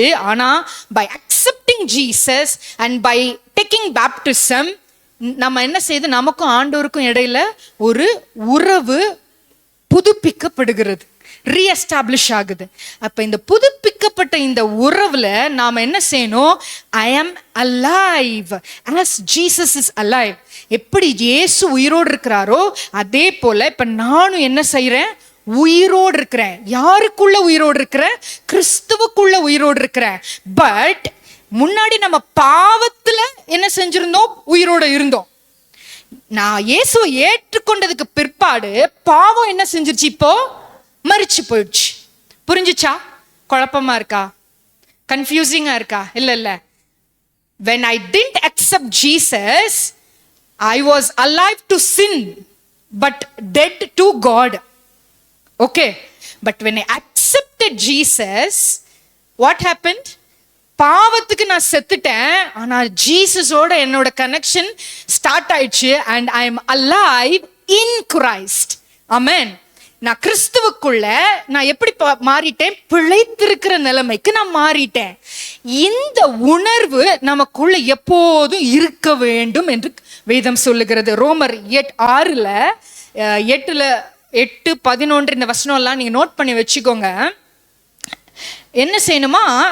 நீங்க நினைச்சிட்டே தேவனுக்குள் நான் பிழைத்திருக்கிறேன் என்று எண்ணிக்கொள்ளுங்கள். You have to keep thinking that I am alive in Christ. அது ஏங்கிறத நான் அடுத்து சொல்றேன் உங்களுக்கு. நம்ம எப்பொழுதும் தேவனுக்குள் நான் பிழைத்திருக்கிறேன், தேவனுக்குள் நான் பிழைத்திருக்கிறேன், தேவனுக்குள் நான் பிழைச்சிருக்கிறேன்னு சொல்லும் போதே நான் எதுக்கு மரிச்சிருக்கிறேன்? பாவத்துக்கு நான் மரித்திருக்கிறேன். பாவத்துக்கு மரிச்சிருக்கிறேன், தேவனுக்குள் பிழைத்திருக்கிறேன். சொல்லுங்க, பாவத்துக்கு மரித்திருக்கிறேன், தேவனுக்குள் பிழைத்திருக்கிறேன். இந்த உணர்வு எனக்குள்ள எப்ப அதிகமா வந்துட்டே இருக்குதோ அப்போ நான் பாவம் செய்யாமல் இந்த உலகத்துல ஜெயமாய் வாழ்வதற்கு அது உறுதுணையாக இருக்கும். ஆமென். சில நேரங்கள்ல ஒரு உதாரணம், எனக்கு இது ஒரு பிரசங்கியார் சொன்ன ஒரு உதாரணம் தான், ஆனா எனக்கு ரொம்ப பிடிச்சிருந்துச்சு, அதனால உங்களுக்கு சொல்றேன். இப்போ ஆண்கள்னா லுங்கி அப்படின்லாம் சொல்லலாம். வீட்டில் கட்டிட்டு இருக்கிறது என்ன சொல்லுவாங்க, ஒரு கேஷுவலான ஒரு ட்ரெஸ் இல்லைங்களா, கம்ஃபர்டபுளான ட்ரெஸ்ஸு, ஒரு கைலிய லுங்கி அந்த மாதிரிலாம் கட்டிட்டு இருக்காங்கன்னு வச்சுக்கோங்களேன். அவங்க வந்து இப்போ வெளியில் போகிறாங்க, வெளில போனாங்கன்னா ஒரு டீ கடையில் போயிட்டு டீ குடிக்கணும்னா அந்த பெஞ்ச் எப்படி இருந்தாலும் அதை பற்றி யோசிக்க மாட்டாங்க. ஒரு சின்ன டீ கடையாக இருந்தாலும் போய் உட்காருவாங்க, லுங்கியை மடிச்சு கட்டு உட்காந்து டீ குடிச்சிட்டு வந்துடுவாங்க. பட் அதே பர்சன் நல்ல ஃபுல் டிப் டாப்பாக கோட் சூட் எல்லாம் போட்டுட்டு போகிறாங்கன்னு வச்சுக்கோங்களேன். அதே டீ கடையில் போய் அப்படி தட்டி விட்டுட்டு பேண்ட்டை இழுத்து மடிச்சு விட்டுட்டு அப்படின்லாம் உட்காருவாங்களா? உட்கார மாட்டாங்க. ஏன்? அவங்க போட்டிருக்கிற அந்த ட்ரெஸ்ஸு அவங்களுக்கு என்ன கான்ஷியஸை கொடுக்குது? இந்த ட்ரெஸ்ஸில் போய் நான் இந்த இடத்துல உட்காரக்கூடாதுன்ற ஒரு கான்ஷியஸை கொடுக்குது. கரெக்டா? அப்போ நான் வந்து அழுக்கான ஒரு ட்ரெஸ்ஸையோ இல்லை ரொம்ப கேஷுவலாக யாரும் கண்டுக்க மாட்டாங்க அப்படின்னு நினைக்கிற ஒரு ட்ரெஸ்ஸை போட்டிருக்கும் போது எனக்கு அந்த இடத்துல உட்கார்ந்துருக்கிறது தப்பாக தெரியல. நான் வந்து இதை மோசமான இடம் அப்படின்னு சொல்ல, சும்மா ஒரு கேஷுவலான ஒரு இடத்துல உட்கார்றதுக்கு கூட நம்மளோட ட்ரெஸ்ஸு வந்து என்ன செய்யுது, நம்முடைய எண்ணத்தையே மாற்றுகிறது. இப்போ பாவத்துல இருந்தப்போ, நம்ம அழுக்கோட கந்தையோட இருந்தப்ப நம்ம எந்த செயலை செஞ்சாலும் அது நமக்கு என்ன செய்யல, தப்பா தெரியல. கரெக்டா? அப்போ நீங்க எவ்வளவுதான் யாரை திட்டினாலும் பேசினாலும் நியாயத்துக்காக ஏதோ போராடின மாதிரி சண்டை போட்டுட்டு, அதுவும் வீட்டில் ஹஸ்பண்ட் அண்ட் ஒய்ஃப் எல்லாம் சண்டை போட்டுட்டு என்னவோ நம்ம மேலதான் நியாயம் இருக்கு, நம்ம தான் கரெக்டா பேசணும்னு ஒரு சின்ன அளவு கூட குற்ற உணர்வு இல்லாம வாழ்ந்திருக்கிறோம் எத்தனை பேர். நான்லாம் அப்படிலாம் நிறைய இருந்திருக்கேன் இயேசு ஏற்றுக்கொள்றதுக்கு முன்னாடி. அப்ப எனக்கு கல்யாணம்லாம் ஆகலை, தயவுசெய்து அப்பெல்லாம் யோசிக்காதீங்க. முன்னாடி இப்ப பெற்றோரையே எதிர்த்து பேசணும்னாலும் என்ன செய்ய மாட்டோம், அது ஒரு குற்ற உணர்வா தெரியல. ஏன்னா நான் செய்யறது ரைட்டுன்ற ஒரு ஃபீலிங் எனக்குள்ள இருந்துகிட்டே இருக்கும்.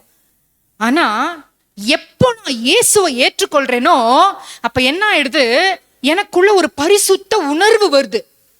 இப்போ நான் ஒரு வெண்வஸ்திரம் தரித்த ஒரு மகளை போல இப்ப நினைச்சுக்கிறேன். நான் ஒரு நல்ல வெள்ளையான ட்ரெஸ்ஸை போட்டுட்டு அழுக்கான ஒரு இடத்துல போய் உட்காருவேனா? உட்கார மாட்டேன். அந்த அழுக்கு என் மேல வந்துருமேன்ற ஒரு பயம்ன்றதை விட அதை நான் விரும்பல. ரைட்? ஸோ இந்த எண்ணம், நீங்க தேவனுக்குள் பிழைத்திருக்கிறேன்ற எண்ணம் உங்களுக்குள்ள அதிகமா இருக்கும்போது அந்த கான்சியஸ்னஸே உங்களை என்ன செய்ய விடாது, பாவம் செய்ய விடாது. ஆமென். இப்போ நம்ம ரட்சிக்கப்பட்ட பிற்பாடும், அதாவது ஆண்டவரை ஏற்றுக்கொண்டதற்கு அப்புறமும் கூட நம்மளோட கேரக்டர்ல சேஞ்ச் வரல, நாம முன்னாடி செஞ்சிட்டு இருந்த அதே பாவத்தை இப்பவும் செஞ்சுக்கிட்டு இருக்கிறோம் அப்படின்னு சொன்னா நமக்குள்ள என்ன இல்லை, இந்த கான்சியஸ்னஸ் இல்லை. நீங்க யாருன்ற உணர்வு உங்களுக்குள்ள இல்லை. ஏசப்பாவுடைய ரத்தத்தால கழுவப்பட்டு மீட்கப்பட்டு வெளியில வந்துட்டேன்ற உணர்வு உங்களுக்குள்ள இருந்தா நீங்க என்ன செய்ய மாட்டீங்க, அந்த பாவத்தை செய்ய மாட்டீங்க. அதுக்கு இன்னொரு உதாரணத்தையும் ஒருத்தர் சொன்னார். நீங்க வந்து பாட்டில், உங்களை வந்து ஒரு பாட்டில இமேஜின் பண்ணிக்கோங்க. சரியா? உங்களுக்குள்ள இருந்தது விஷம். நீங்க இயேசுவை ஏற்றுக்கொண்டதுக்கு பிற்பாடு என்ன பண்ணிருக்கணும், விஷத்தை ஊத்திட்டு அதுக்கு பின்னாடி உள்ளுக்குள்ள பரிசுத்தத்தை அல்லது நல்ல ஒரு இதை ஊத்திட்டு என்ன செய்யணும், இது வந்து ஒரு லேபிள், அதுக்கு கரெக்டான லேபிளை போட்டு இது எடிபிள் அல்லது சாப்பிடுவதற்கு ஏதுவானது அப்படின்னு சொல்லிட்டு அதை வந்து லேபிள் பண்ணி வைக்கணும். ஆனா இங்க நிறைய பேருக்கு என்ன நடக்குது அப்படின்னா, வெறும் லேபிளை மட்டும் பிச்சு மாத்திட்டு உள்ள இருக்கிற சரக்க என்ன செய்யல, வெளியில கொட்டவே இல்லை. ஸோ உள்ள இருக்கிறது என்னவா, விஷம். ஆனா வெளியில லேபிள் மட்டும் பரிசுத்தமாக்கப்பட்டது அப்படின்னு சொல்லி ஒட்டிட்டு இருக்கிறோம். எத்தனை பேர் அப்படி யோசிச்சுட்டு இருக்கிறீங்க, நமக்குள்ள இருக்கிறது விஷமா இல்ல உண்மையிலுமே இயேசு கொடுத்த ஜீவ தண்ணீர் இருக்குதா அப்படின்னு யோசிச்சு பாருங்க. அந்த விஷம் நமக்குள்ள பழைய விஷம், நான் சொல்றது பழைய சுபாவம். அந்த பழைய சுபாவம் நமக்குள்ள இருந்து வெளியில போகல அப்படின்னா நாம கிறிஸ்துவுக்கு பிள்ளைகள் என்பதை எங்கேயுமே சாட்சியா சொல்ல முடியாது. சொன்னாங்க, சாட்சியா வாழ்றது தான் நாம இந்த உயிர்த்தெழுந்த வல்லமையை பெற்றுக்கொண்டு நம்ம என்ன செய்யணும்னு கேட்டோம், சாட்சியா வாழணும். இந்த சாட்சியா வாழ்ற வாழ்க்கை இல்லை அப்படின்னா நம்ம மூலமா இயேசு கிறிஸ்துவின் நாமம் என்ன செய்யப்படும், தூஷிக்கப்படும். So it is very very important. இயேசு கிறிஸ்துவை ஏற்றுக்கொண்ட பிற்பாடு, அவருடைய உயிர்த்தெழுதலின் வல்லமையை பெற்றுக்கொண்ட பிற்பாடு நம்முடைய சுபாவம் மாறணும். ஆனா மாறல, என்னால விடுதலையாக முடியல அப்படின்னு நீங்க ஒரு வேளை சொல்லுவீங்கன்னா, சிலருக்கெல்லாம் எப்படி இருக்கும்னா, இனிஷியலா ஆண்டவரை ஏற்றுக்கொள்ளும் போது எப்படி புதுசா ஒரு குழந்தை பிறந்திருக்கும் போது அந்த குழந்தை எப்படி இருக்கும், அப்பா அம்மா கிட்ட அப்படியே அட்டாச்சா இருக்கும். அதுவும் விவரம் தெரிஞ்சு இதான் அப்பா அம்மான்னு தெரிஞ்சிருச்சுன்னா உடனே அவங்கள விட்டு வேற யார்கிட்டையும் போகாது, அவங்களையே அப்படியே சுத்தி சுத்தி சுத்தி சுத்தி வரும். ஆனால் கொஞ்சம் அப்படியே விவரம் தெரிஞ்சு இன்னும் வயசாகி கொஞ்சம் ஒரு அதுக்குன்னு சுயமாக தெரிகிற விஷயங்கள்லாம் தெரிய ஆரம்பிச்சதுக்கப்புறம் அப்பா அம்மா விட்டு கொஞ்சம் தூரமாக தள்ளி போகும். அப்புறம் துணிகரமாக எல்லாம் செய்யும். நம்ம அப்பா தானே, நம்ம அம்மா தானே. நிறைய வீட்டில், நான் எல்லா பிள்ளைங்களையும் சொல்லலை, இது ஒரு உதாரணத்துக்காக சொல்கிறேன். என்ன வருது, பிள்ளைங்களுக்கு தனித்தன்மை வருது. இந்த நேச்சர் நம்ம அப்பா அம்மா கிட்ட மட்டும் இல்லைங்க, நம்ம ஆண்டவரை ஏற்றுக்கொள்ளும் போது கூட ஆதியில நம்ம என்ன செய்யறோம், ஒரு சின்ன குழந்தை மாதிரி ஆண்டவரை அப்படியே பற்றி பிடிச்சிக்கிட்டு, அப்பா உங்களை விட்டா நான் எங்கேயும் போக மாட்டேன், உங்களை விட்டு நான் போக மாட்டேன், நீங்க இல்லாம வாழ முடியாது மணிக்கணக்கா சொல்றோம். நானும் அப்படிலாம் பயங்கரமா சொல்லியிருக்கேன்.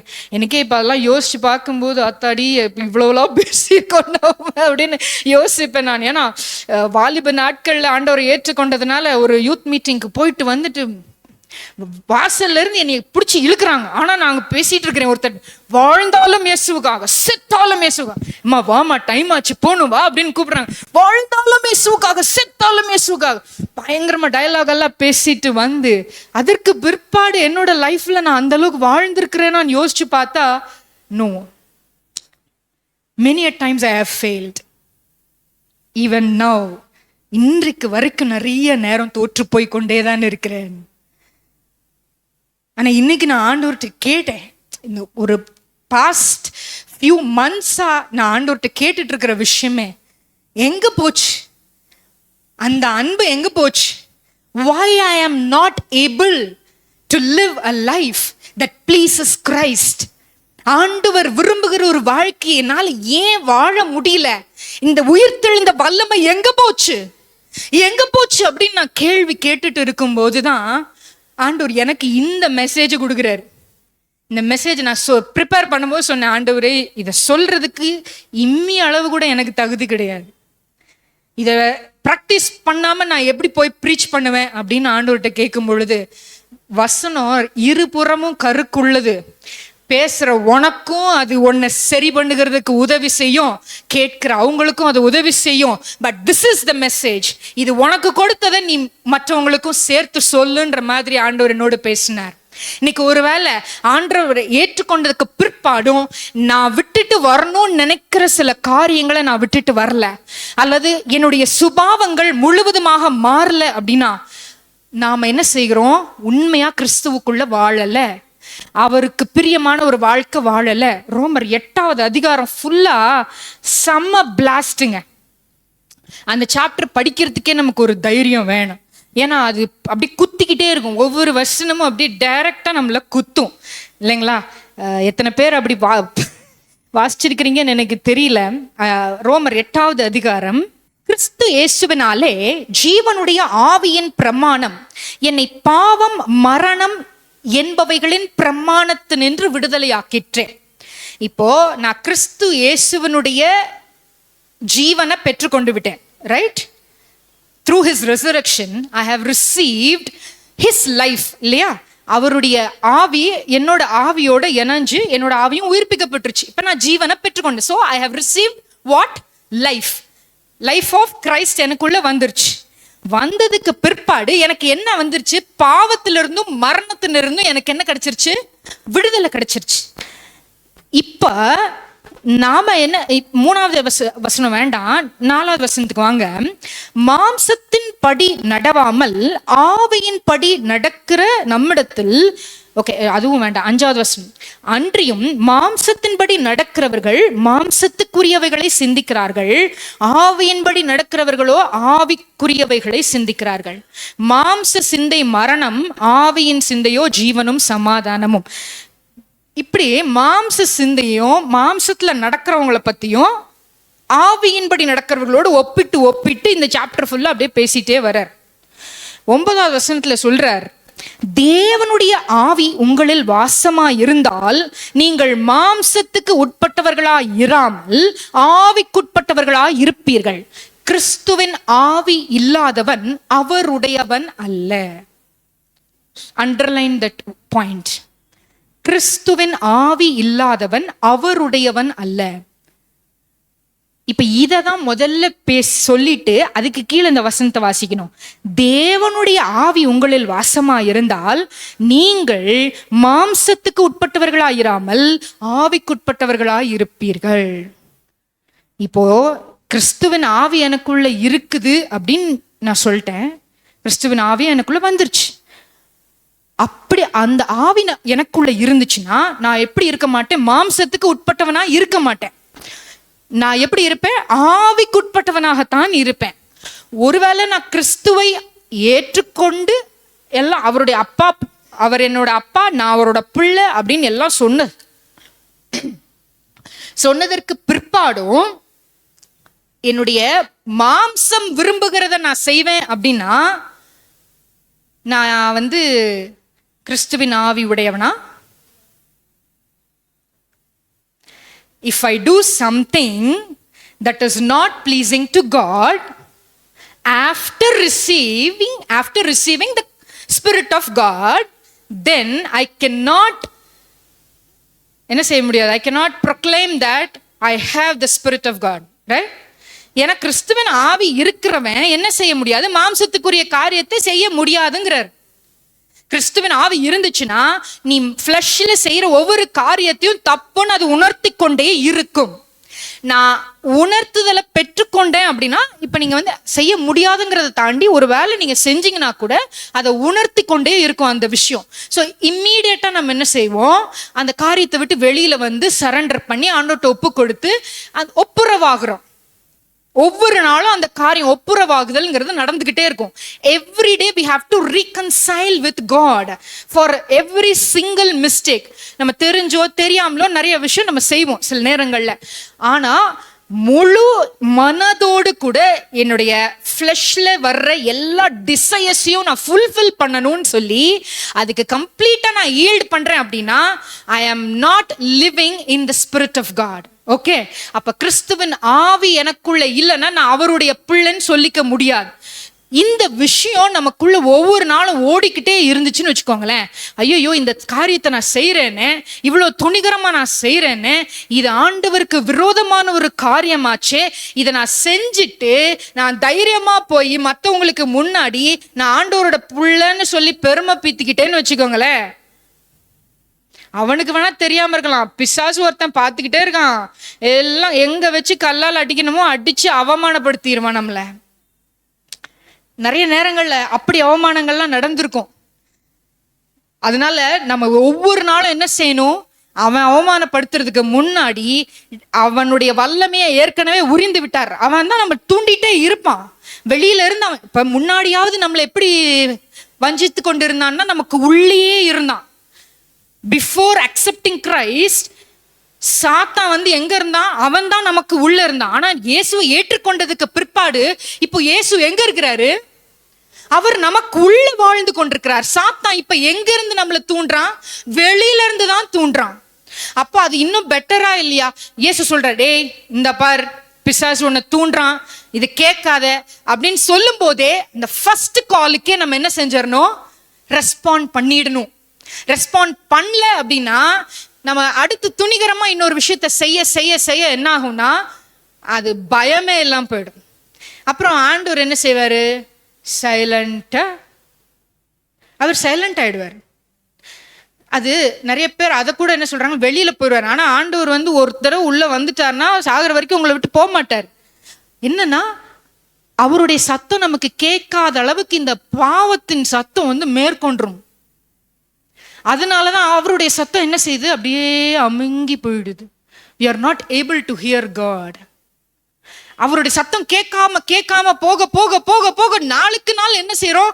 ஆண்டவருடைய அந்த அன்பை ருசிக்க மறந்துடுறோம், கம்ப்ளீட்டா போயிடுறோம்.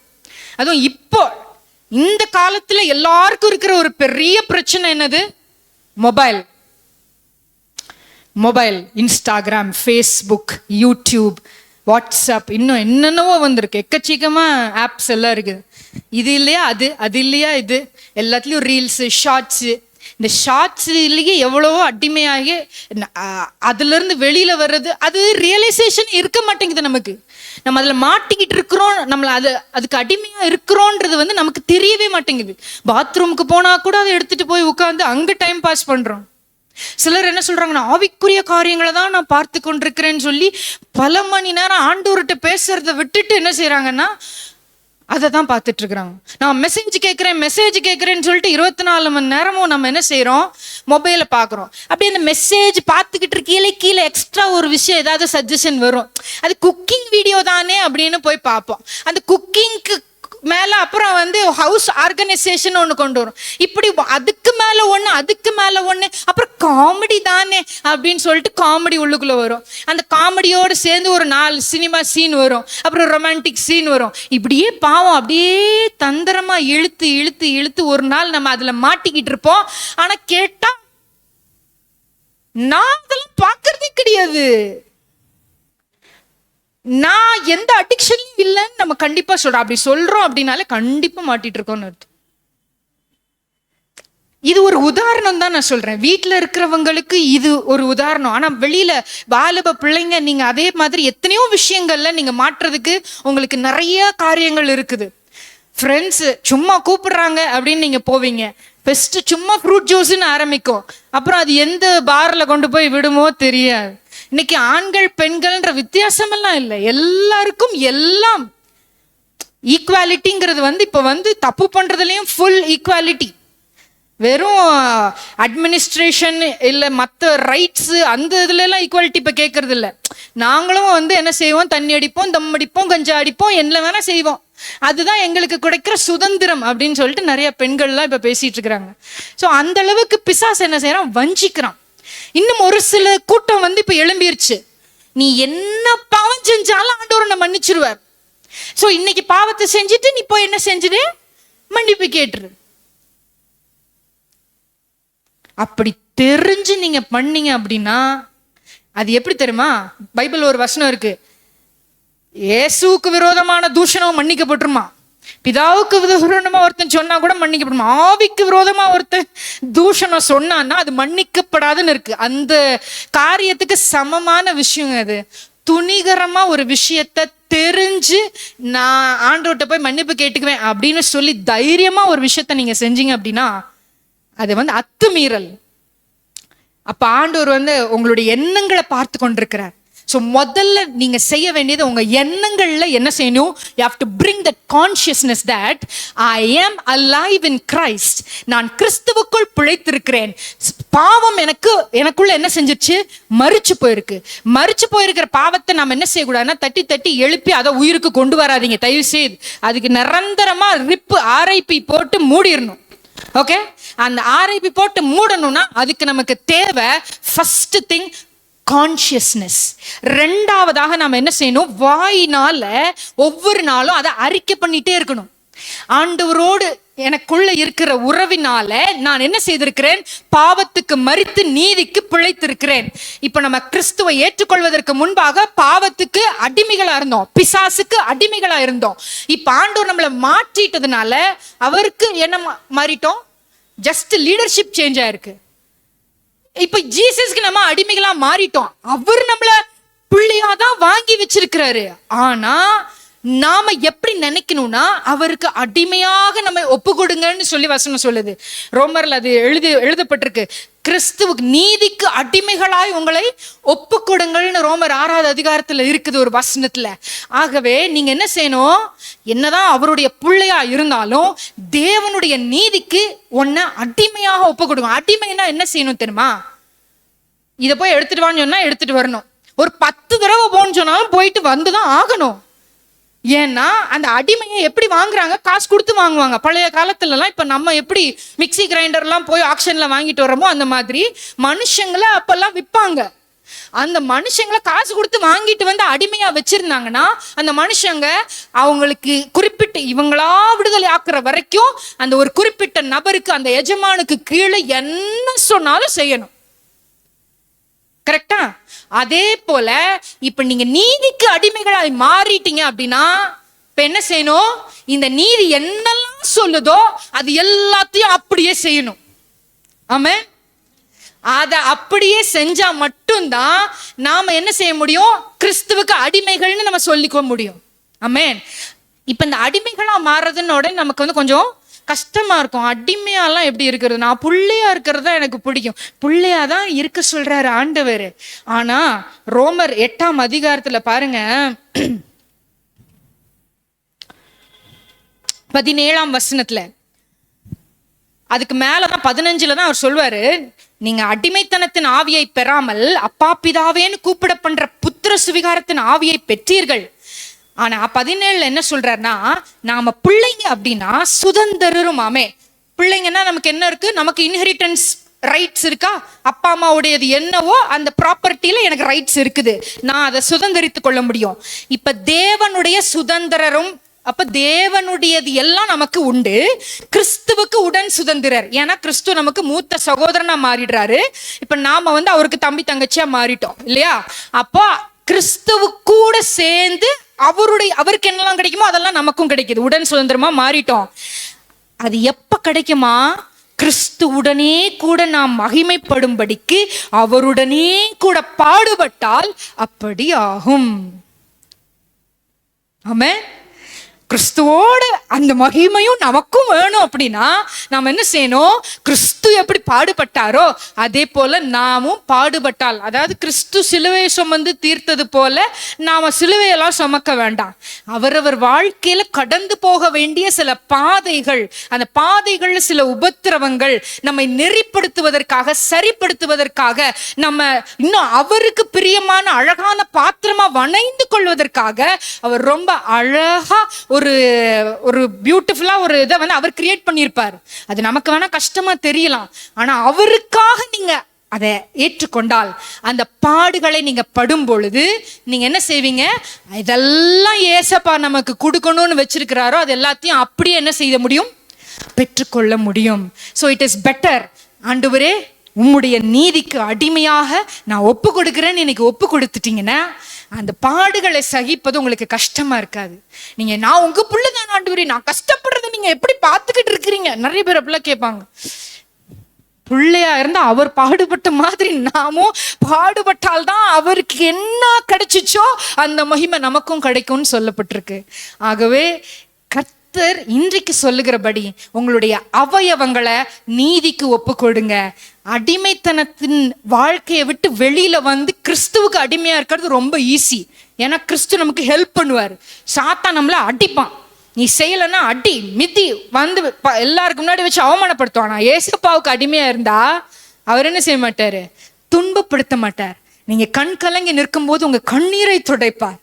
உங்க பக்கத்துல வந்து அழாதி மகளே நான் இருக்கிறேன், நீ வெயிட் பண்ணிட்டு இருக்கிறது ஒரு நல்ல காரியத்துக்காக தான், உனக்காக வச்சிருக்கிறது ரொம்ப பெருசு, அதை பெற்றுக்கொள்ளணும்னா நீ இன்னும் கொஞ்ச நாள் காத்திருக்கணும், இல்ல நீ இந்த கஷ்ட பாதையில கடந்து போகணும், இந்த மாதிரி ஒரு சூழ்நிலையில நீ போனா மட்டும்தான் உன்னால அந்த மகிமையான காரியத்தை பார்க்க முடியும் என்று சொல்லி உங்களுக்கு நம்பிக்கையை கொடுத்து உங்களை தாளாட்டி சீராட்டி அவர் அப்பா ரோல சூப்பரா பண்ணுவார்.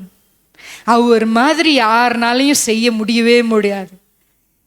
ஆகவே இந்த வாழ்க்கைக்கு நம்மை நாமே ஒப்பு கொடுப்போம். அவருடைய ஆவி உடையவர்களாய், நீதிக்கு பிழைத்து, தேவனுக்கு பிரியமானவர்களாய் அவருடைய வருகையிலே அவரை நாம சந்திப்போம். ஆமென். கர்த்தருடைய நாமம் மகிமைப்படுவதாக. நம்ம எல்லாரும் கண்களை மூடி ஜெபிக்கலாமா? வாழ்வை பெற்றுக்கொள்வதற்கு எங்களை பாத்திரவான்களாய் மாற்றுங்க ஆண்டவரே, எங்களை பாத்திரவான்களாய் மாற்றுங்க. அந்த நித்திய வாழ்வை பெற்றுக்கொள்வதற்கு எங்களை பாத்திரவான்களாய் மாற்றுங்க. இதுவரைக்கும் எங்களுடைய சரீரத்தை ஆண்டவரே ஒருவேளை பாவ காரியங்களுக்கு நாங்க ஒப்பு கொடுத்திருந்தோம்னா ஆண்டவரே இனிமே அப்படிப்பட்ட பாவ காரியத்தை விட்டு வெளியே வரணும்னு நாங்க ஆசைப்படுறோம். ஆண்டவரே நாங்க நீதிக்கு அடிமைகளாக மாற எங்களை ஒப்பு கொடுக்கிறோம். எல்லாரும் வாய்களை திறந்து அப்படியே ஜெபம் பண்ணுங்க. ஆண்டவரே நீதிக்கு அடிமைகளாக வாழும்படி நாங்க எங்களை ஒப்பு கொடுக்கிறோம் அப்பா, எங்களை ஒப்பு கொடுக்கிறோம், எங்களை ஒப்பு கொடுக்கிறோம். எங்களுக்குள்ள ஆண்டவரே நாங்க தேவனுக்குள் பிழைத்திருக்கிறோம் என்ற எண்ணம் மேலோங்குவதாக. ஒவ்வொரு நாளும் அதை எண்ணிக்கொண்டே இருக்க எங்களுக்கு உதவி செய்யுங்க, எண்ணிக்கொண்டே இருக்க எங்களுக்கு உதவி செய்யுங்க. ஆண்டவரே help us to have that consciousness, அந்த consciousness ஓடு கூட ஒவ்வொரு நாளும் ஆண்டவரே பாவத்தை விட்டு வெளியே வர எங்களுக்கு உதவி செய்யுங்கப்பா, பாவத்தை விட்டு வெளியே வர எங்களுக்கு உதவி செய்யுங்க. உமக்கு பிரியமான ஒரு வாழ்க்கைய ஆண்டவரே நாங்கள் வாழ எங்களுக்கு உதவி செய்யுங்க. பவுல் அப்போஸ்தலன் சொல்லுகிறது போல உம்முடைய வருகை வரும்போது எங்களுடைய ஆவி, ஆத்மா, சரீரம் எல்லாம் குற்றமின்றி ஆண்டவரே காணப்படத்தக்கதாக எங்களை பரிசுத்தப்படுத்துங்க. ஆண்டவரே எங்களை பரிசுத்தப்படுத்துங்கப்பா, எங்களை பரிசுத்தப்படுத்துங்க, எங்களை பரிசுத்தப்படுத்துங்க. ஆண்டவரே எங்களை நீங்க நடத்தி கொண்டு போற பாதை எப்படிப்பட்ட பாதையா இருந்தாலும் கிறிஸ்துவுடனே கூட பாடுபட்டால் உம்முடைய மகிமையையும் நாங்கள் பெற்றுக்கொள்வோம் என்ற நம்பிக்கையோடு கூட அந்த பாடுகளை சகிக்க ஆண்டவரே கடந்து போக எங்களுக்கு உதவி செய்யுங்க. உம்முடைய கரங்களுக்குள்ள எங்களை தாழ்த்தி அர்ப்பணிக்கிறோம் பிதாவே, இயேசுவின் நாமத்தில் ஜெபிக்கிறோம், ஆமென்.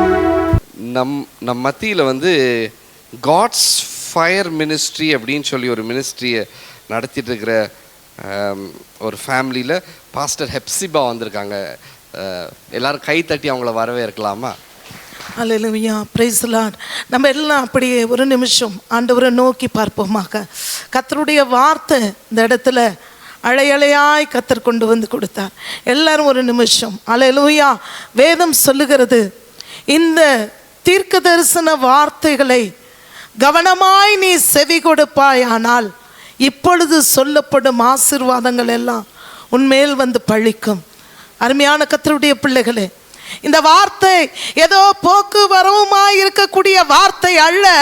நம்மளுடைய வாழ்க்கையிலே ஆசீர்வாதங்களை கொண்டு வந்து நம்ம மேலே பழிக்கக்கூடிய வார்த்தைகளை கவனமாய் கேட்கும்படியாய் எத்தனை பேர் ஆண்டவர் சமூகத்தில் சபைக்கு ஆண்டவர் சொன்னார், காது உள்ளவன் கேட்க கடவன். அருமையான கர்த்தருடைய பிள்ளைகளே, எல்லாரும் ஒப்பு கொடுக்கலாம். உயிர் தெழுந்த இயேசுவை நம்ம ஆண்டவருடைய சமூகத்தில் இந்த உயிர் தெழுந்த இயேசுவை ஸ்தோத்திரம் ஒவ்வொரு நாளும் நினைப்பது நிமித்தமாக நம்ம எப்படிப்பட்ட சூழ்நிலையிலிருந்து நம்மளை கர்த்தர் கொண்டு வந்தார் என்பதை நம்ம நினைவு கூறுகிறோம். ஒரு நன்றி உள்ளவர்களாய் நம்ம தேவ சமூகத்தில் நிற்போம். அல்லேலூயா. வேதம் சொல்லுகிறது, குற்றமற்றவர்களாய் சபைக்கு முன்பாக நிறுத்தும்படியாய் கர்த்தர் தாமே நம்மளை முன்குறித்திருக்கிறார். கண்களை மூடுவோமாக. நம்ம எல்லாம் ஆண்டவர் சமூகத்தில் ஒப்பு கொடுக்கலாம். கேட்ட வார்த்தையின்படி கர்த்தருடைய மகிமையான ஆசீர்வாதம் ஒவ்வொருத்தர் மேலே வந்து பழிக்கும்படியாய் கர்த்தாவே நன்றியோடு துதிக்கிறோம், ஸ்தோத்திரம்ப்பா. இந்த நாளிலே ஆண்டவரே நம்முடைய வார்த்தை பேதுரு சொன்னது போல இது வாழ்வு தரும் வாசனம்ப்பா. இது அநேகருக்கு இந்த நாளிலே ஒரு பெரிய வாழ்வை கொடுக்கக்கூடிய வார்த்தையாய் அருமையான சகோதரியை மறைத்து நீர் வெளிப்பட்டதுக்காக ஸ்தோத்திரம்ப்பா. தேவனுடைய மகிமை ஒவ்வொருத்தரையும் நிரப்பும்படியா நாங்கள் ஜெபிக்கிறோம். வெளிப்படுத்தின விசேஷத்தில் சொன்னது போல இந்த தீர்க்க தரிசன வார்த்தையை வாசிக்கிறவர்களும் இதை கேட்கிறவர்களும் பாக்கியவான்கள் என்று சொன்ன வார்த்தையின்படி இன்னைக்கு உம்முடைய பிள்ளைகள் இந்த வார்த்தையை கேட்கும்படியாய் வந்திருக்கிறாங்கப்பா. ஆண்டவரே, இந்த பாக்கியவான்களாய், இந்த பிளஸ்ட் பீப்புளாய் கர்த்தரவர்களை நீர் ஆசீர்வதித்து நடத்துவதற்காக உமக்கு நன்றி செலுத்துகிறோம். வேதம் சொல்லுகிறதப்பா ஆண்டவரே, மார்க் எழுதின சுவிசேஷத்தில் பிசாசானவன் இந்த வார்த்தைகளை இருதயத்திலிருந்து உடனே எடுத்து போடுகிறான். ஆண்டவரே, அப்படிப்பட்ட காரியம் நடக்கக்கூடாது. இந்த உயிர் தெழுந்த வார்த்தை ஆண்டவரே, இந்த வசனம் ஒவ்வொன்றும் நல்ல நிலத்தில் விதைக்கப்பட்டது போல இவர்கள் ஆண்டவர் 30, 60, 100 பலன் தரக்கூடிய ஒரு பெரிய ஆசீர்வாதத்தின் வாய்க்காலாய் இவர்கள் மேலே கர்த்தர் நீங்க இறக்க செய்யும்படியா நாங்கள் ஜெபிக்கிறோம். இந்த நாளிலே அப்பா வந்திருக்கிறவர் எந்த சூழ்நிலையில இந்த இடத்துல வந்திருந்தாலும் தேவனுடைய மகிமை ஆண்டவரே இந்த கூடாரத்தில் இவர்களை விடுதலையாக்கும்படியா நாங்கள் ஜெபிக்கிறோம்ப்பா. வந்திருக்கிற ஒவ்வொருத்தரையும் ஆசீர்வதிங்க. விசேஷமாய் வார்த்தை கொடுத்த செய்தி கொடுத்த அன்பு மகளுக்காக நாங்கள் ஜெபிக்கிறோம். ஆண்டவரே, அன்பு சகோதரி நம்முடைய கரத்தில் ஒப்பு கொடுக்கிறோம். தேவ பிரசன்னம் மகளை இன்னும் நிரப்படட்டும். ஆண்டவரே அப்பா, எஸ்ரா ஆண்டவரே கர்த்தருடைய வார்த்தையிலே தேறினவனாயிருந்த போது கர்த்தருடைய கரம் ஆண்டவரே எஸ்ரா மேலே இருந்தது போல அன்பு மகள் மேலே இந்த வார்த்தை தேறினவனாய் ஆண்டவரே வேத வசனத்தை பிரசங்கிக்கும் போது கர்த்தருடைய கரம், பலத்த கரம் மகள் மேல இருந்து அநேகருக்கு வார்த்தையை பேசும்போதே ஜனங்களுக்குள்ள ஒரு பெரிய உயிர் தெழுதலின் வல்லமை, உயிர் நீச்சியின் வல்லமை கிடைக்கும்படியாய் ஆண்டவரே, அன்பு சகோதரியை ஆசீர்வதிக்கும்படியாக நாங்கள் ஜெபிக்கிறோம். ஆண்டவரே, ஆண்டவரே, ஒவ்வொரு மாதமும் இந்த கூட்டத்தை பிரயாசத்தோடு நடத்துகிற உடைய ஊழியக்கார பிள்ளைகள் ஆசீர்வதிக்கப்படுவதாக. ஒருவன் எனக்கு ஊழியம் செய்வானானால் பிதாவானவர் கனம் பண்ணுவான்னு சொன்னது போல கர்த்தாவே, நீங்கள் கனப்படுத்தக்கூடிய பாத்திரமாய் இவர்கள் ஆசீர்வதிங்க. வந்திருக்கிற ஒவ்வொருத்தரையும் இயேசுவின் நாமத்தினால நாங்கள் வாழ்த்துகிறோம், ஆசீர்வதிக்கிறோம். ஆண்டவரே, உம்முடைய கரத்தில் அர்ப்பணிக்கிறோம். இயேசுவின் மூலம் ஜெபிக்கிறோம் நல்ல பிதாவே, ஆமென். என் ஆத்துமாவே கர்த்தரை ஸ்தோத்ரி, என் முழு உள்ளமே அவருடைய பரிசுத்த நாமத்தை ஸ்தோத்ரி. என் ஆத்துமாவே கர்த்தரை ஸ்தோத்ரி, கர்த்தர் செய்த சகல உபகாரங்களையும் மறவாதே. கர்த்தராகிய இயேசு கிறிஸ்துவின் கிருபையும் தேவனுடைய அன்பும் பரிசுத்த ஆவியானவருடைய ஐக்கிய சிநேகமும் நம் அனைவரோடும் இருப்பதாக. ஆமென். God bless you.